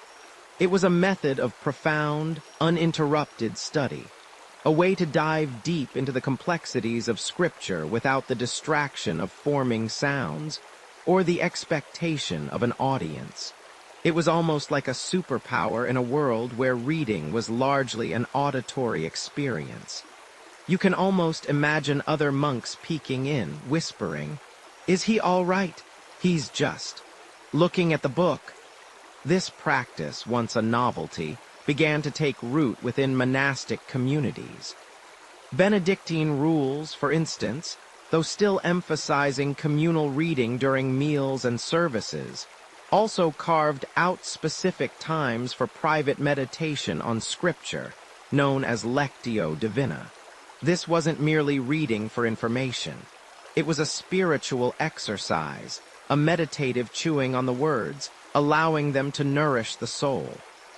You would read a passage, perhaps a psalm, and then you would ponder it, letting its meaning unfold within you without the need to voice it aloud.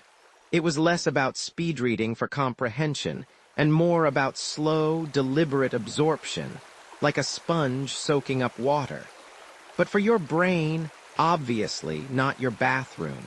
The very architecture of monastic life, with its emphasis on individual cells and periods of solitary reflection, fostered this shift. Unlike the bustling ancient libraries we imagined, filled with the murmur of voices, here, silence was not just encouraged.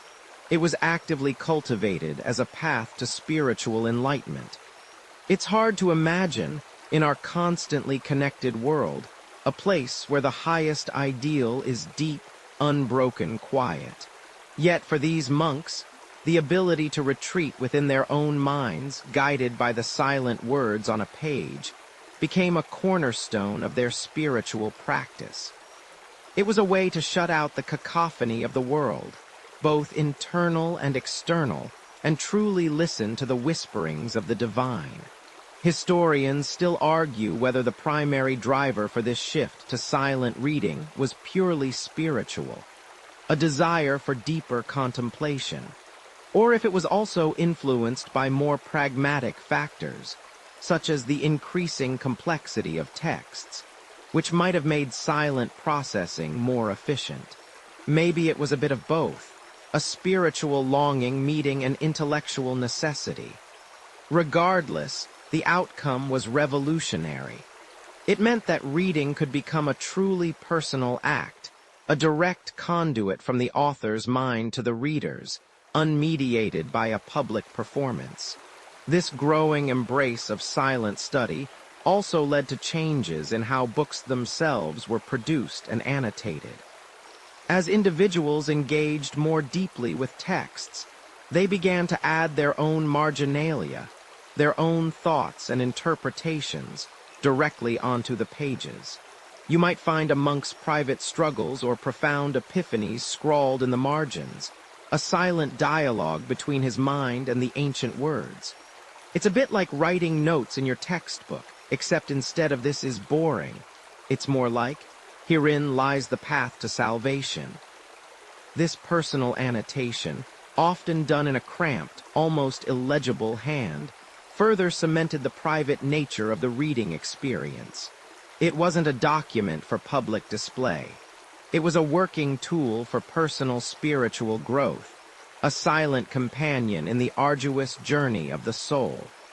And speaking of quirks, did you know that some monastic rules even prescribed specific postures for reading? Not just slouching on the couch with a blanket, like you might be doing right now. Some traditions encouraged reading while standing, or even prostrating, to signify humility and devotion. Imagine trying to get through a 1,000-page novel while doing a plank. Suddenly, your quiet cell starts to feel less like a haven of peace and more like a spiritual boot camp. But even these physical disciplines were aimed at focusing the mind, preventing distraction, and ensuring that the act of reading was a fully embodied, deeply contemplative experience, whether vocalized or not. The silent revolution was underway, one whispered thought at a time, one focused eye movement at a time, transforming the very act of reading into something profoundly intimate and personal. Printing press, echoes, and audiences. See how Gutenberg's invention initially bolstered public reading practices. You feel it, don't you? That faint hum, the rhythmic thump-thump of heavy machinery, the sweet, metallic scent of fresh ink clinging to the air. You're standing, perhaps, in a dimly lit workshop, the firelight glinting off lead type, a revolutionary energy crackling around you. This isn't some abstract concept. This is the dawn of a new age, a physical, tangible shift that promises to redefine how knowledge flows. And yet, if you were hoping for a quiet evening curled up with your newly printed paperback, just you and the story, well, you'd be sorely disappointed. In fact, given the social norms of the time, Trying to read a book alone in public might just lead to some truly awkward encounters you probably wouldn't survive. Because here's the thing about Johannes Gutenberg's magnificent invention. That glorious printing press that began churning out texts in the mid-15th century. Its immediate impact wasn't to transform you into a solitary bookworm. Not at first, anyway. Instead, it amplified the very practices we've been exploring, taking those ancient, communal echoes and turning them into a veritable roar. Think of it less as a silent revolution and more as a very loud public address system. Before the press, remember, manuscripts were incredibly rare, precious, and labor-intensive. A single scribe might spend a year on one book. Now, with movable type, you could produce dozens, then hundreds, then thousands of copies of a text in the same amount of time. This didn't mean everyone suddenly had their own personal library. Far from it. Books, though cheaper, were still significant investments, far too costly for the average peasant or artisan to own. So, what happened to these more readily available but still expensive literary treasures? They were shared, of course. They were still read aloud, often in settings that mirrored the ancient forums and monastic refectories we've discussed. Imagine a bustling town square. A printer, eager to sell his wares, might set up a makeshift stand, and to attract customers, he wouldn't just display the books. Oh no, he'd have someone, perhaps a trained reader, standing there, declaiming passages, letting the words resonate, proving the text's worth. Much like a modern-day street performer trying to hawk their latest mixtape. People would gather, listening intently, sometimes for hours, absorbing the stories, the news, the sermons, through their ears, not just their eyes.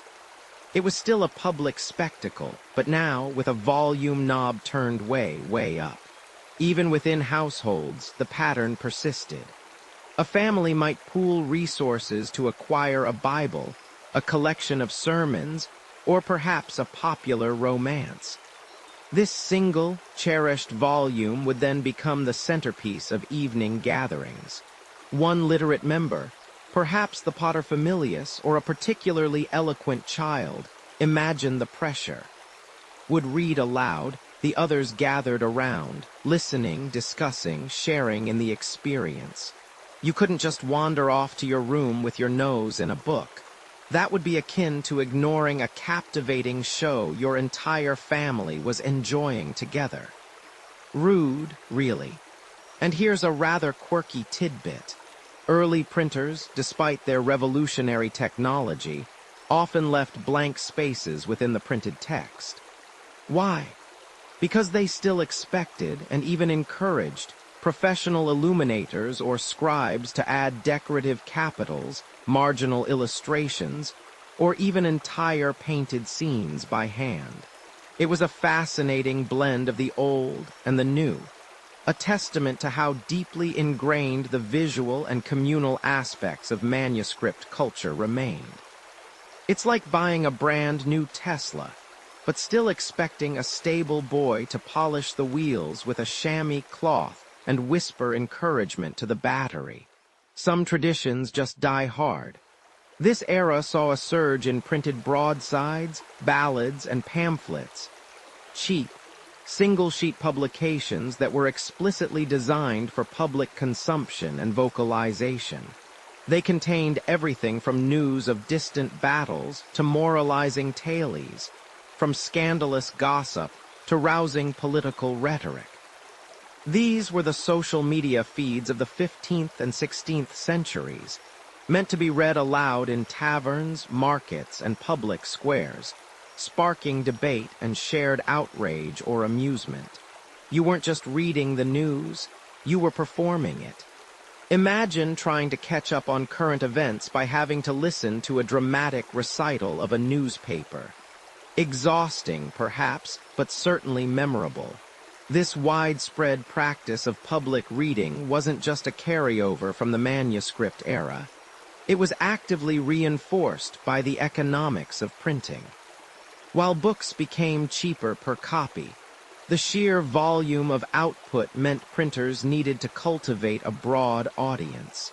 Promoting communal reading events was an excellent way to do just that, creating demand and making texts accessible even to those who couldn't read them personally or afford their own copy. It broadened the reach of the written word, paradoxically, by keeping it within the realm of the spoken word. Historians still argue whether the initial surge in printing truly democratized literacy, or simply expanded the access to information for a still largely non-literate public. Did more people learn to read, or did more people simply listen to what was being read? It's a chicken and egg situation, or perhaps a Gutenberg and goose egg situation, depending on your preferred historical poultry. What is clear, however, is that, for a significant period after its invention, the printing press acted less as a midwife to solitary introspection, and more as a megaphone for public performance, echoing through cities and villages, binding communities together through the shared experience of the spoken word. The revolution was in dissemination, yes, but the reception remained, for a while decidedly group-oriented. You push through heavy velvet drapes, the material whispering against your modern clothes like a judgment.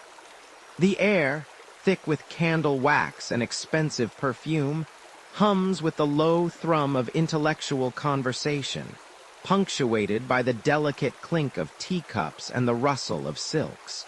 Around you, men in powdered wigs and women in corseted gowns lean in, their faces illuminated by the flickering light of countless candles.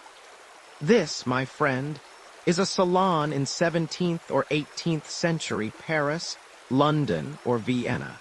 You, with your noise-canceling headphones and the blissful solitude of your e-reader, are probably already feeling a little claustrophobic. And honestly, you probably wouldn't survive an hour in one of these places without a severe case of social anxiety and a desperate need for a quiet corner. This isn't your casual coffee shop read. Oh no. This is where the Enlightenment got its manicure, where ideas were buffed and polished, and then presented for public, immediate dissection. Imagine a space, often a lavish drawing room in a grand private residence, transformed into a vibrant laboratory of ideas. Here, the brightest minds, philosophers, scientists, writers, artists, and political figures congregated. But unlike your modern academic conference, there was no keynote speaker droning into a microphone. The lifeblood of these gatherings was conversation, debate, and crucially, shared literary experiences.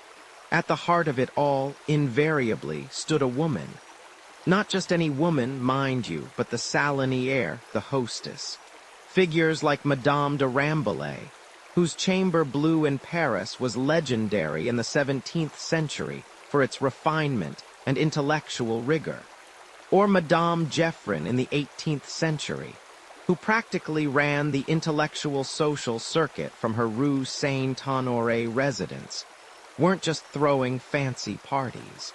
These women were cultural impresarios. They curated the guest lists, ensuring a sparkling mix of wit and intellect.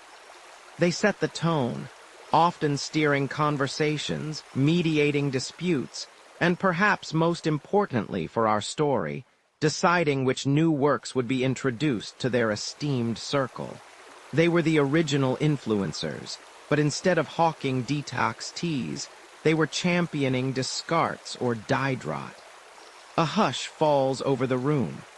Perhaps the celebrated author himself rises, or a particularly gifted orator from the assembly. A new novel, perhaps by the groundbreaking Madame de Lafayette, or a philosophical treatise that had been circulating in manuscript form, is about to be unveiled. You might expect everyone to pull out their own copies, but no. The text is often read aloud, from beginning to end, or at least substantial excerpts. Imagine your book club, but with chandeliers, powdered wigs, and the very real possibility of public humiliation if you misinterpret a metaphor. This wasn't just passive entertainment. It was a rigorous intellectual workout. As the voice fills the room, you realize the demands placed on the reader. You had better have a strong diaphragm and a flair for the dramatic, because that new novel wasn't just read. It was performed. Every inflection, every pause, every emotional nuance had to be delivered with precision to an audience that was not just listening, but actively judging. And God help you if your narrative voice wasn't up to snuff. This wasn't just reading. This was a vocal marathon, and a bad performance could sink a promising career faster than a leaky rowboat in a hurricane. You'd have to feign fascination for hours, even as your eyelids got heavier than a lead ingot, because leaving early would be unthinkable. Think of it as the ultimate social endurance test, and you know how much you love those. The very act of reading allowed facilitated immediate discussion, critique, and commentary. As soon as a chapter concluded, or a particularly provocative passage was delivered, the room would erupt. Opinions would fly, interpretations would clash, and sometimes, entirely new philosophical arguments would be forged in the heat of the moment.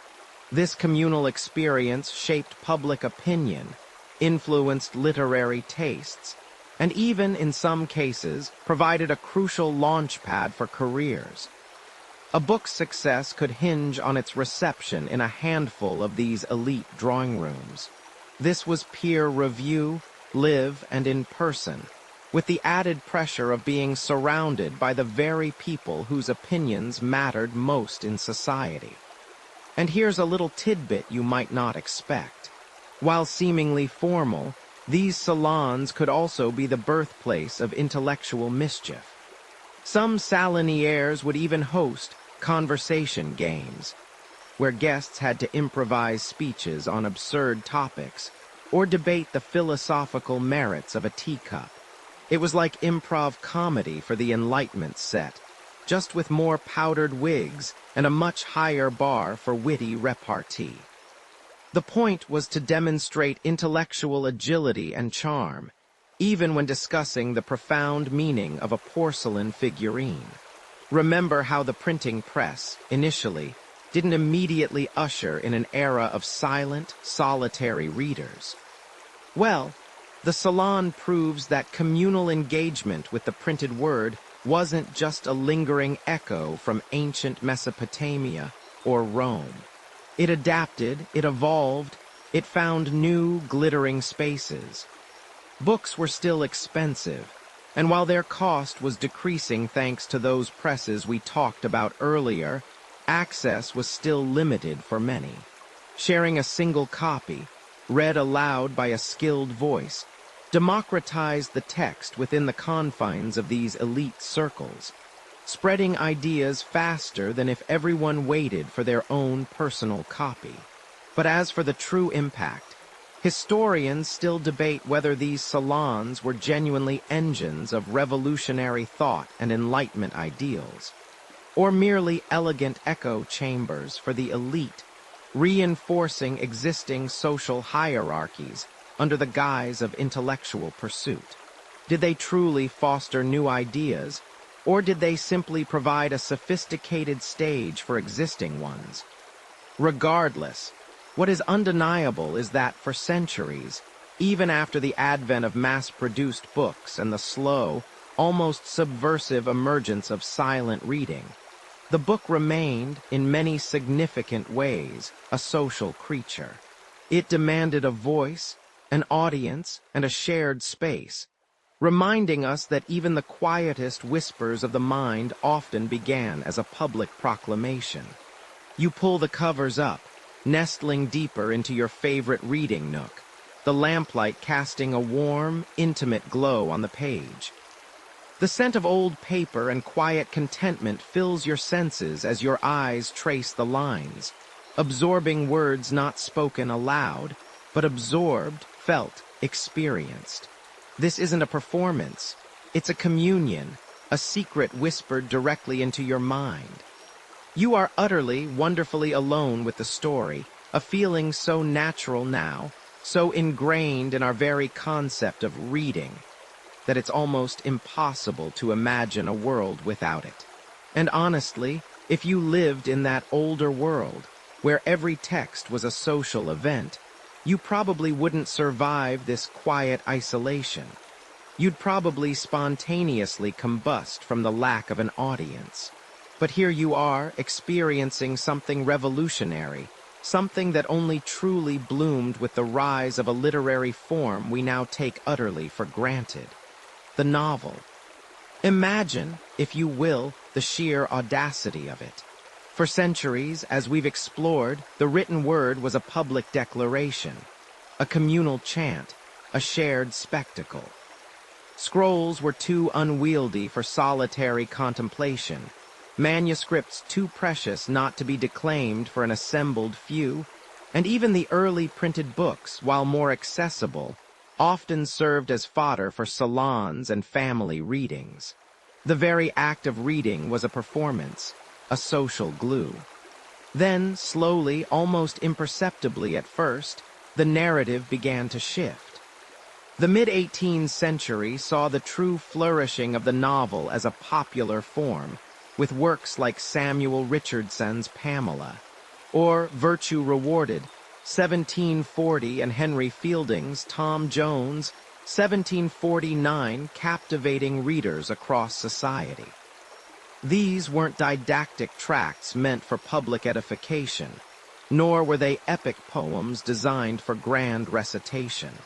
Instead, they plunged deep into the inner lives of their characters, exploring their thoughts, feelings, and moral dilemmas with an unprecedented psychological realism.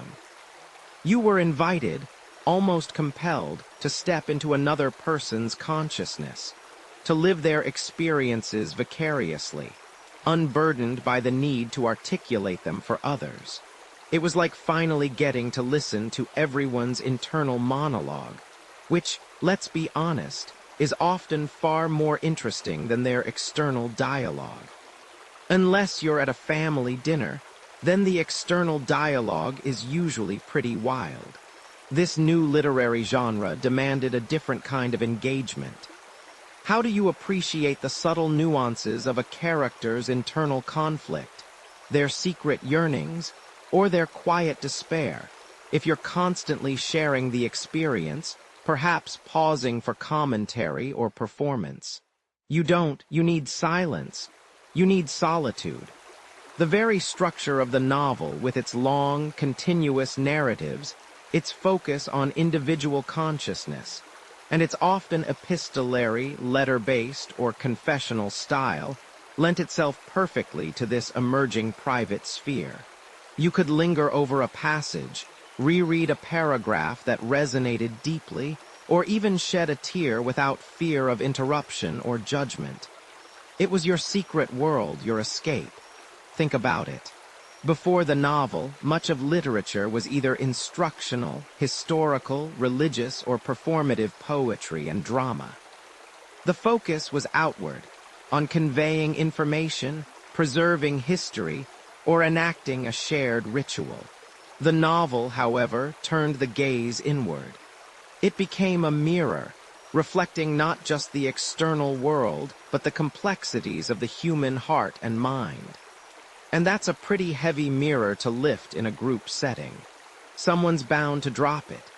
This shift wasn't just about the content, though. The material conditions of books were changing, too. As printing technology advanced and paper became cheaper, novels could be produced in smaller, more portable formats, often bound in multiple volumes that were easier to handle than a vast folio. You could slip a slim novel into your pocket or carry it discreetly, perfect for stealing away to a quiet corner of the garden, or even reading under the covers with a candle long after everyone else was asleep. a habit that probably got more than a few young readers into trouble. And speaking of trouble, historians still argue whether the rise of the novel was a direct cause of the increase in silent reading, or merely a happy consequence of a broader societal trend towards greater privacy and individualism. It's the chicken and egg of literary history, only with more brooding protagonists and fewer omelets. One quirky tidbit about this era is the anxiety some moralists felt about this new, solitary reading habit. There were concerns, particularly regarding women, that reading novels in private would lead to excessive emotionality, idleness, or even moral corruption. Imagine being told that reading a book by yourself was potentially dangerous. She's reading again alone. Who knows what scandalous ideas she's getting?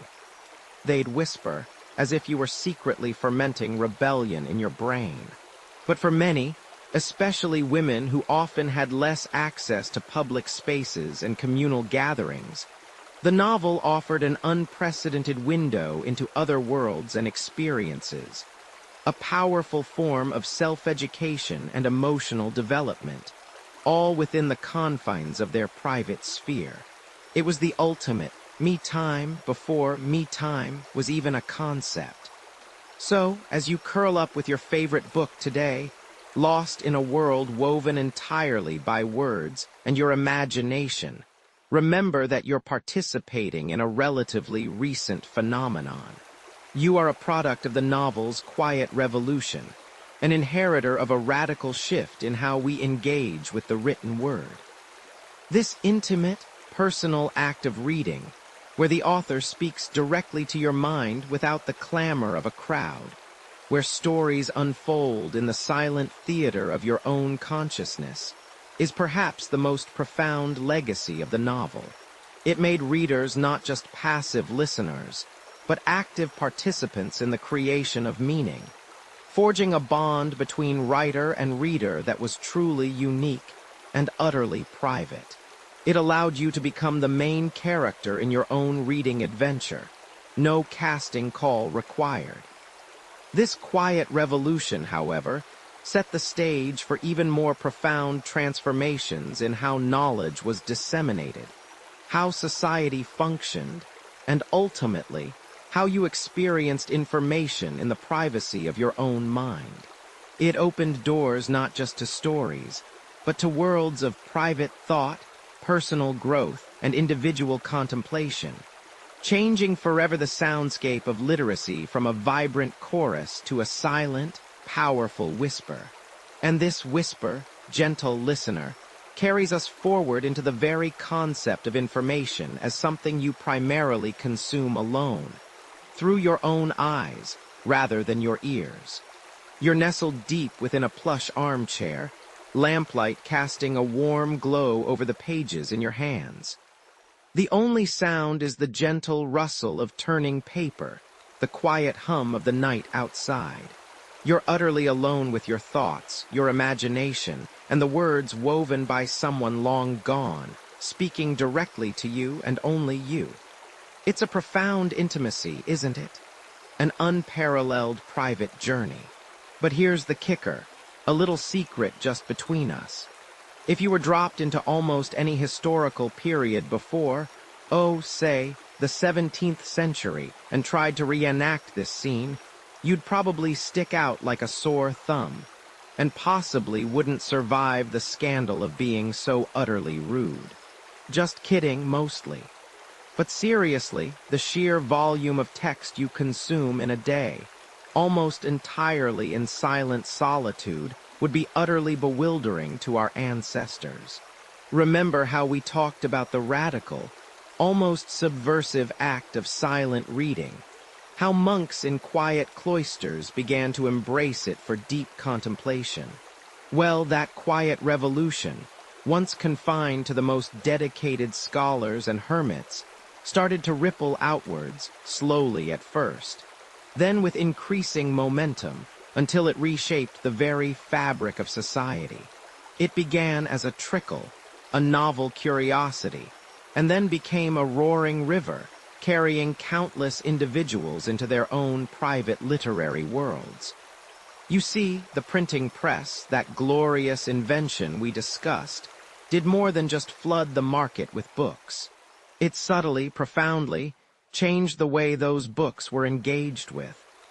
Initially, yes, it bolstered public reading and communal experiences, allowing more people to access texts that were still often read aloud in groups. But it also, crucially, made books cheaper, more portable, and more widely available to individuals. Suddenly, you didn't need to be part of a monastic order or a royal court to own a book. The burgeoning middle class, with their growing wealth and aspirations, could now afford these once precious objects. Imagine finally being able to afford a book, not just to admire its illuminated pages or hear it recited by a professional reader, but to actually own it, to take it home, and to pore over its contents in the quiet sanctuary of your own home. It was like suddenly getting your own private streaming service after years of only being able to watch movies at the town square. Wait, I can watch this whenever I want, and I don't have to share my popcorn with Bartholomew. This growing accessibility coincided with powerful social and religious shifts. The Protestant Reformation, a seismic event that shook Europe to its core in the 16th century, championed the idea of individual interpretation of Scripture. No longer was the priest the sole arbiter of divine truth. Now you, the individual believer, were encouraged, even expected, to read the Bible for yourself. This wasn't just a suggestion, it was a spiritual imperative. This single, mainstream historical fact supercharged the demand for personal literacy, and, by extension, for personal, silent engagement with texts. How do you deeply ponder complex theological ideas if you're constantly having to listen to someone else declaim them? The call for personal piety and direct communion with God directly fueled the need for private, introspective reading.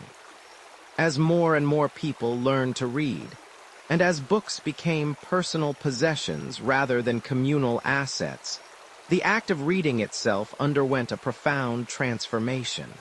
It morphed from an external, often performative, act into an internal, contemplative one. Silent reading became the default, the expectation. You no longer needed to vocalize every word to comprehend it. Your mind could process the information directly, at its own pace, allowing for deeper engagement, critical thought, and imaginative immersion. This shift also allowed for faster reading, something that would have been impossible if you had to physically articulate every syllable. Think of how quickly you can scan a news article today compared to having to read it aloud to a group. Of course, not everyone was thrilled with this newfangled quietude. There's a curious tidbit of social anxiety from the period. Some people viewed silent reading with suspicion. It was unusual, perhaps even unsettling, to see someone sitting alone, eyes fixed on a page, lips unmoving. What were they doing in there in their own heads? Were they plotting? Were they possessed? Were they just ignoring you? Imagine your great-great-great-grandaunt Betty whispering to her neighbor, "Did you see young Thomas? Just sitting there, staring at that book, not a peep. It's unnatural, I tell you. He used to at least mumble, probably conjuring demons." The very privacy and introspection that we cherish about reading today were once seen as potentially antisocial or even dangerous. Yet, despite these initial anxieties, the march towards widespread literacy and solitary pleasure was unstoppable. Libraries, once hubs for hearing and discussion as we observed, slowly began to morph into quiet sanctuaries where hushed tones prevailed. New forms of literature, particularly the novel that we touched on previously, blossomed in this new environment, specifically crafted for the reader's private consumption. These stories often delved into the inner lives of characters, mirroring and encouraging the introspection that silent reading fostered. You, the solitary reader, became an active participant in the story, building worlds in your mind, feeling emotions without the mediating presence of a performer.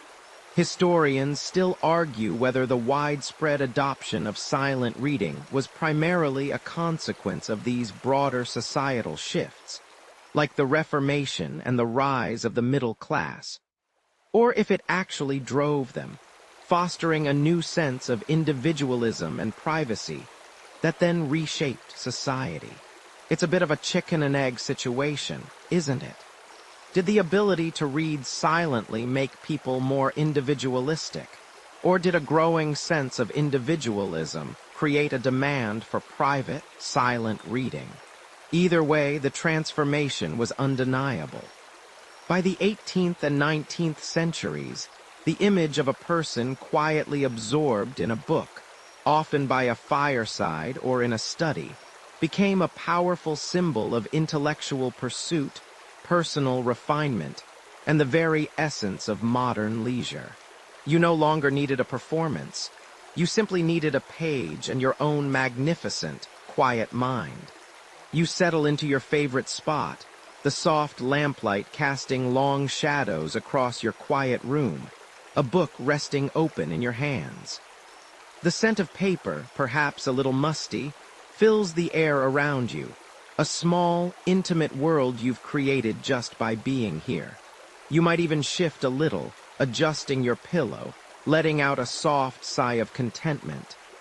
This moment, this quiet, personal act of reading, feels as natural as breathing. But let me tell you, if you could somehow transport yourself, book in hand, back to ancient Mesopotamia or a bustling Roman forum, you probably wouldn't survive the sheer awkwardness of it. People would look at you, head tilted, wondering why you weren't sharing this precious knowledge, why you were just whispering to yourself silently. They'd think you were either deeply unwell or planning something terribly subversive. Because you see, for most of human history, the very idea of reading alone in silence for pleasure was simply alien. You've journeyed with us through those echoing halls. Hasn't this trip been exhausting? You remember the cuneiform whispers of public proclamations, the scribes as loud public speakers, papyrus scrolls performed for pharaohs. You've pictured Greek orators and Roman reciters, their voices booming across amphitheaters. We even peeked into those unwieldy scrolls, physically designed to be rolled out and shared, not curled up with on a chaise lounge. Libraries, too, were vibrant hubs for hearing, not hushed mausoleums of silence. Remember those monastic murmurs, the soft hum of vocalized prayer, a bridge to contemplation. The collective nature of texts, born from necessity, costly copies shared among a community, kept them in the public sphere, often read aloud by a designated voice, like the professionals reading for the elite. The printing press, that monumental leap forward, initially seemed to amplify these shared experiences. More books meant more public access, more opportunities for people to gather and listen. Salons, those glittering 17th and 18th century social gatherings, saw literary works discussed, debated, and yes, still often read aloud amongst friends. The witty repartee, the shared laughter over a particularly sharp couplet, it was all part of the social fabric. It was like an early version of a book club, but with much fancier wigs and considerably more drama. You didn't just read a new poem. You experienced it with others, in their reactions, their exclamations, their perhaps slightly too loud sighs. But a subtle shift was already underway. The sheer volume of printed material, no longer restricted to the wealthy few or monastic orders, slowly began to democratize access. As books became cheaper and more common, the opportunity for individual ownership, and thus individual reading, blossomed. This was further propelled by the rise of the novel, a literary form fundamentally different from epic poems or religious texts. The novel invited intimacy, a deep, personal engagement with characters and their inner worlds that felt more suited to the quiet solitude of one's own mind. It was less about public performance and more about private empathy. You didn't just hear about Hamlet's dilemmas. You felt them in the silent confines of your own imagination. It made you question things, explore emotions, sometimes even shed a quiet tear without worrying about anyone else noticing. This widespread availability of printed materials, especially after the Industrial Revolution, significantly contributed to individual literacy and private reading, transforming the very act itself. Interestingly, even as silent reading gained ground, some habits lingered. There are accounts from early modern Europe of people, even when reading alone, still mouthing the words or whispering them softly. It's almost as if the body remembered its ancient connection to the text as a vocal thing, a remnant of those monastic murmurs where the sound aided understanding. Perhaps you've even caught yourself doing it sometimes, especially with a particularly dense or beautiful passage, allowing the words to form on your lips even if no sound escapes. It's a quirky little echo of a time when every word was meant to be heard. Historians still argue whether the shift to silent reading was primarily driven by technological advancements like the printing press, or if it was a cultural evolution spurred by changing social structures and intellectual movements, each side making a compelling case. It's certainly not as simple as one thing changing everything. And so, here you are now at the culmination of this extraordinary transformation. You hold this book, this quiet companion in your hands. It's no longer a scroll needing a public audience, no longer a precious, singular manuscript to be chanted in a monastery, no longer a text demanding a professional voice for a room of listeners. It is yours, uniquely yours, its stories and knowledge unfolding in the silent theater of your mind. The journey from collective oral tradition to modern individual reading has been a long and meandering one, filled with fascinating detours and unexpected turns. You've witnessed how communication shifted from the booming voice across a crowded square to the gentle turning of a page in a peaceful room. As you begin to feel the gentle pull of sleep, let your mind drift back over the vast expanse of time we've just traveled. Imagine the echoes of those ancient voices, the murmurs of monks, the rustle of papyrus, fading now into the quiet stillness of your own space. This silent communion with words, this private conversation between author and reader, is a precious gift, born from centuries of incremental shifts and profound innovations. It is a solace that allows you to explore entire worlds, to understand complex ideas, or simply to lose yourself in a captivating narrative, all within the comforting embrace of your own consciousness. The sounds of the day begin to recede, the demands of the world soften and blur, and the quiet contentment of this moment wraps around you like a soft, familiar blanket. The ink on the page holds whispers from across the ages, but tonight they are for your ears alone, a gentle lullaby. Allow your eyelids to grow heavy, your breath to deepen, and your thoughts to settle into a serene tranquility. You are safe, you are warm, and the quiet stories will be waiting for you when the sun rises again. Sweet dreams.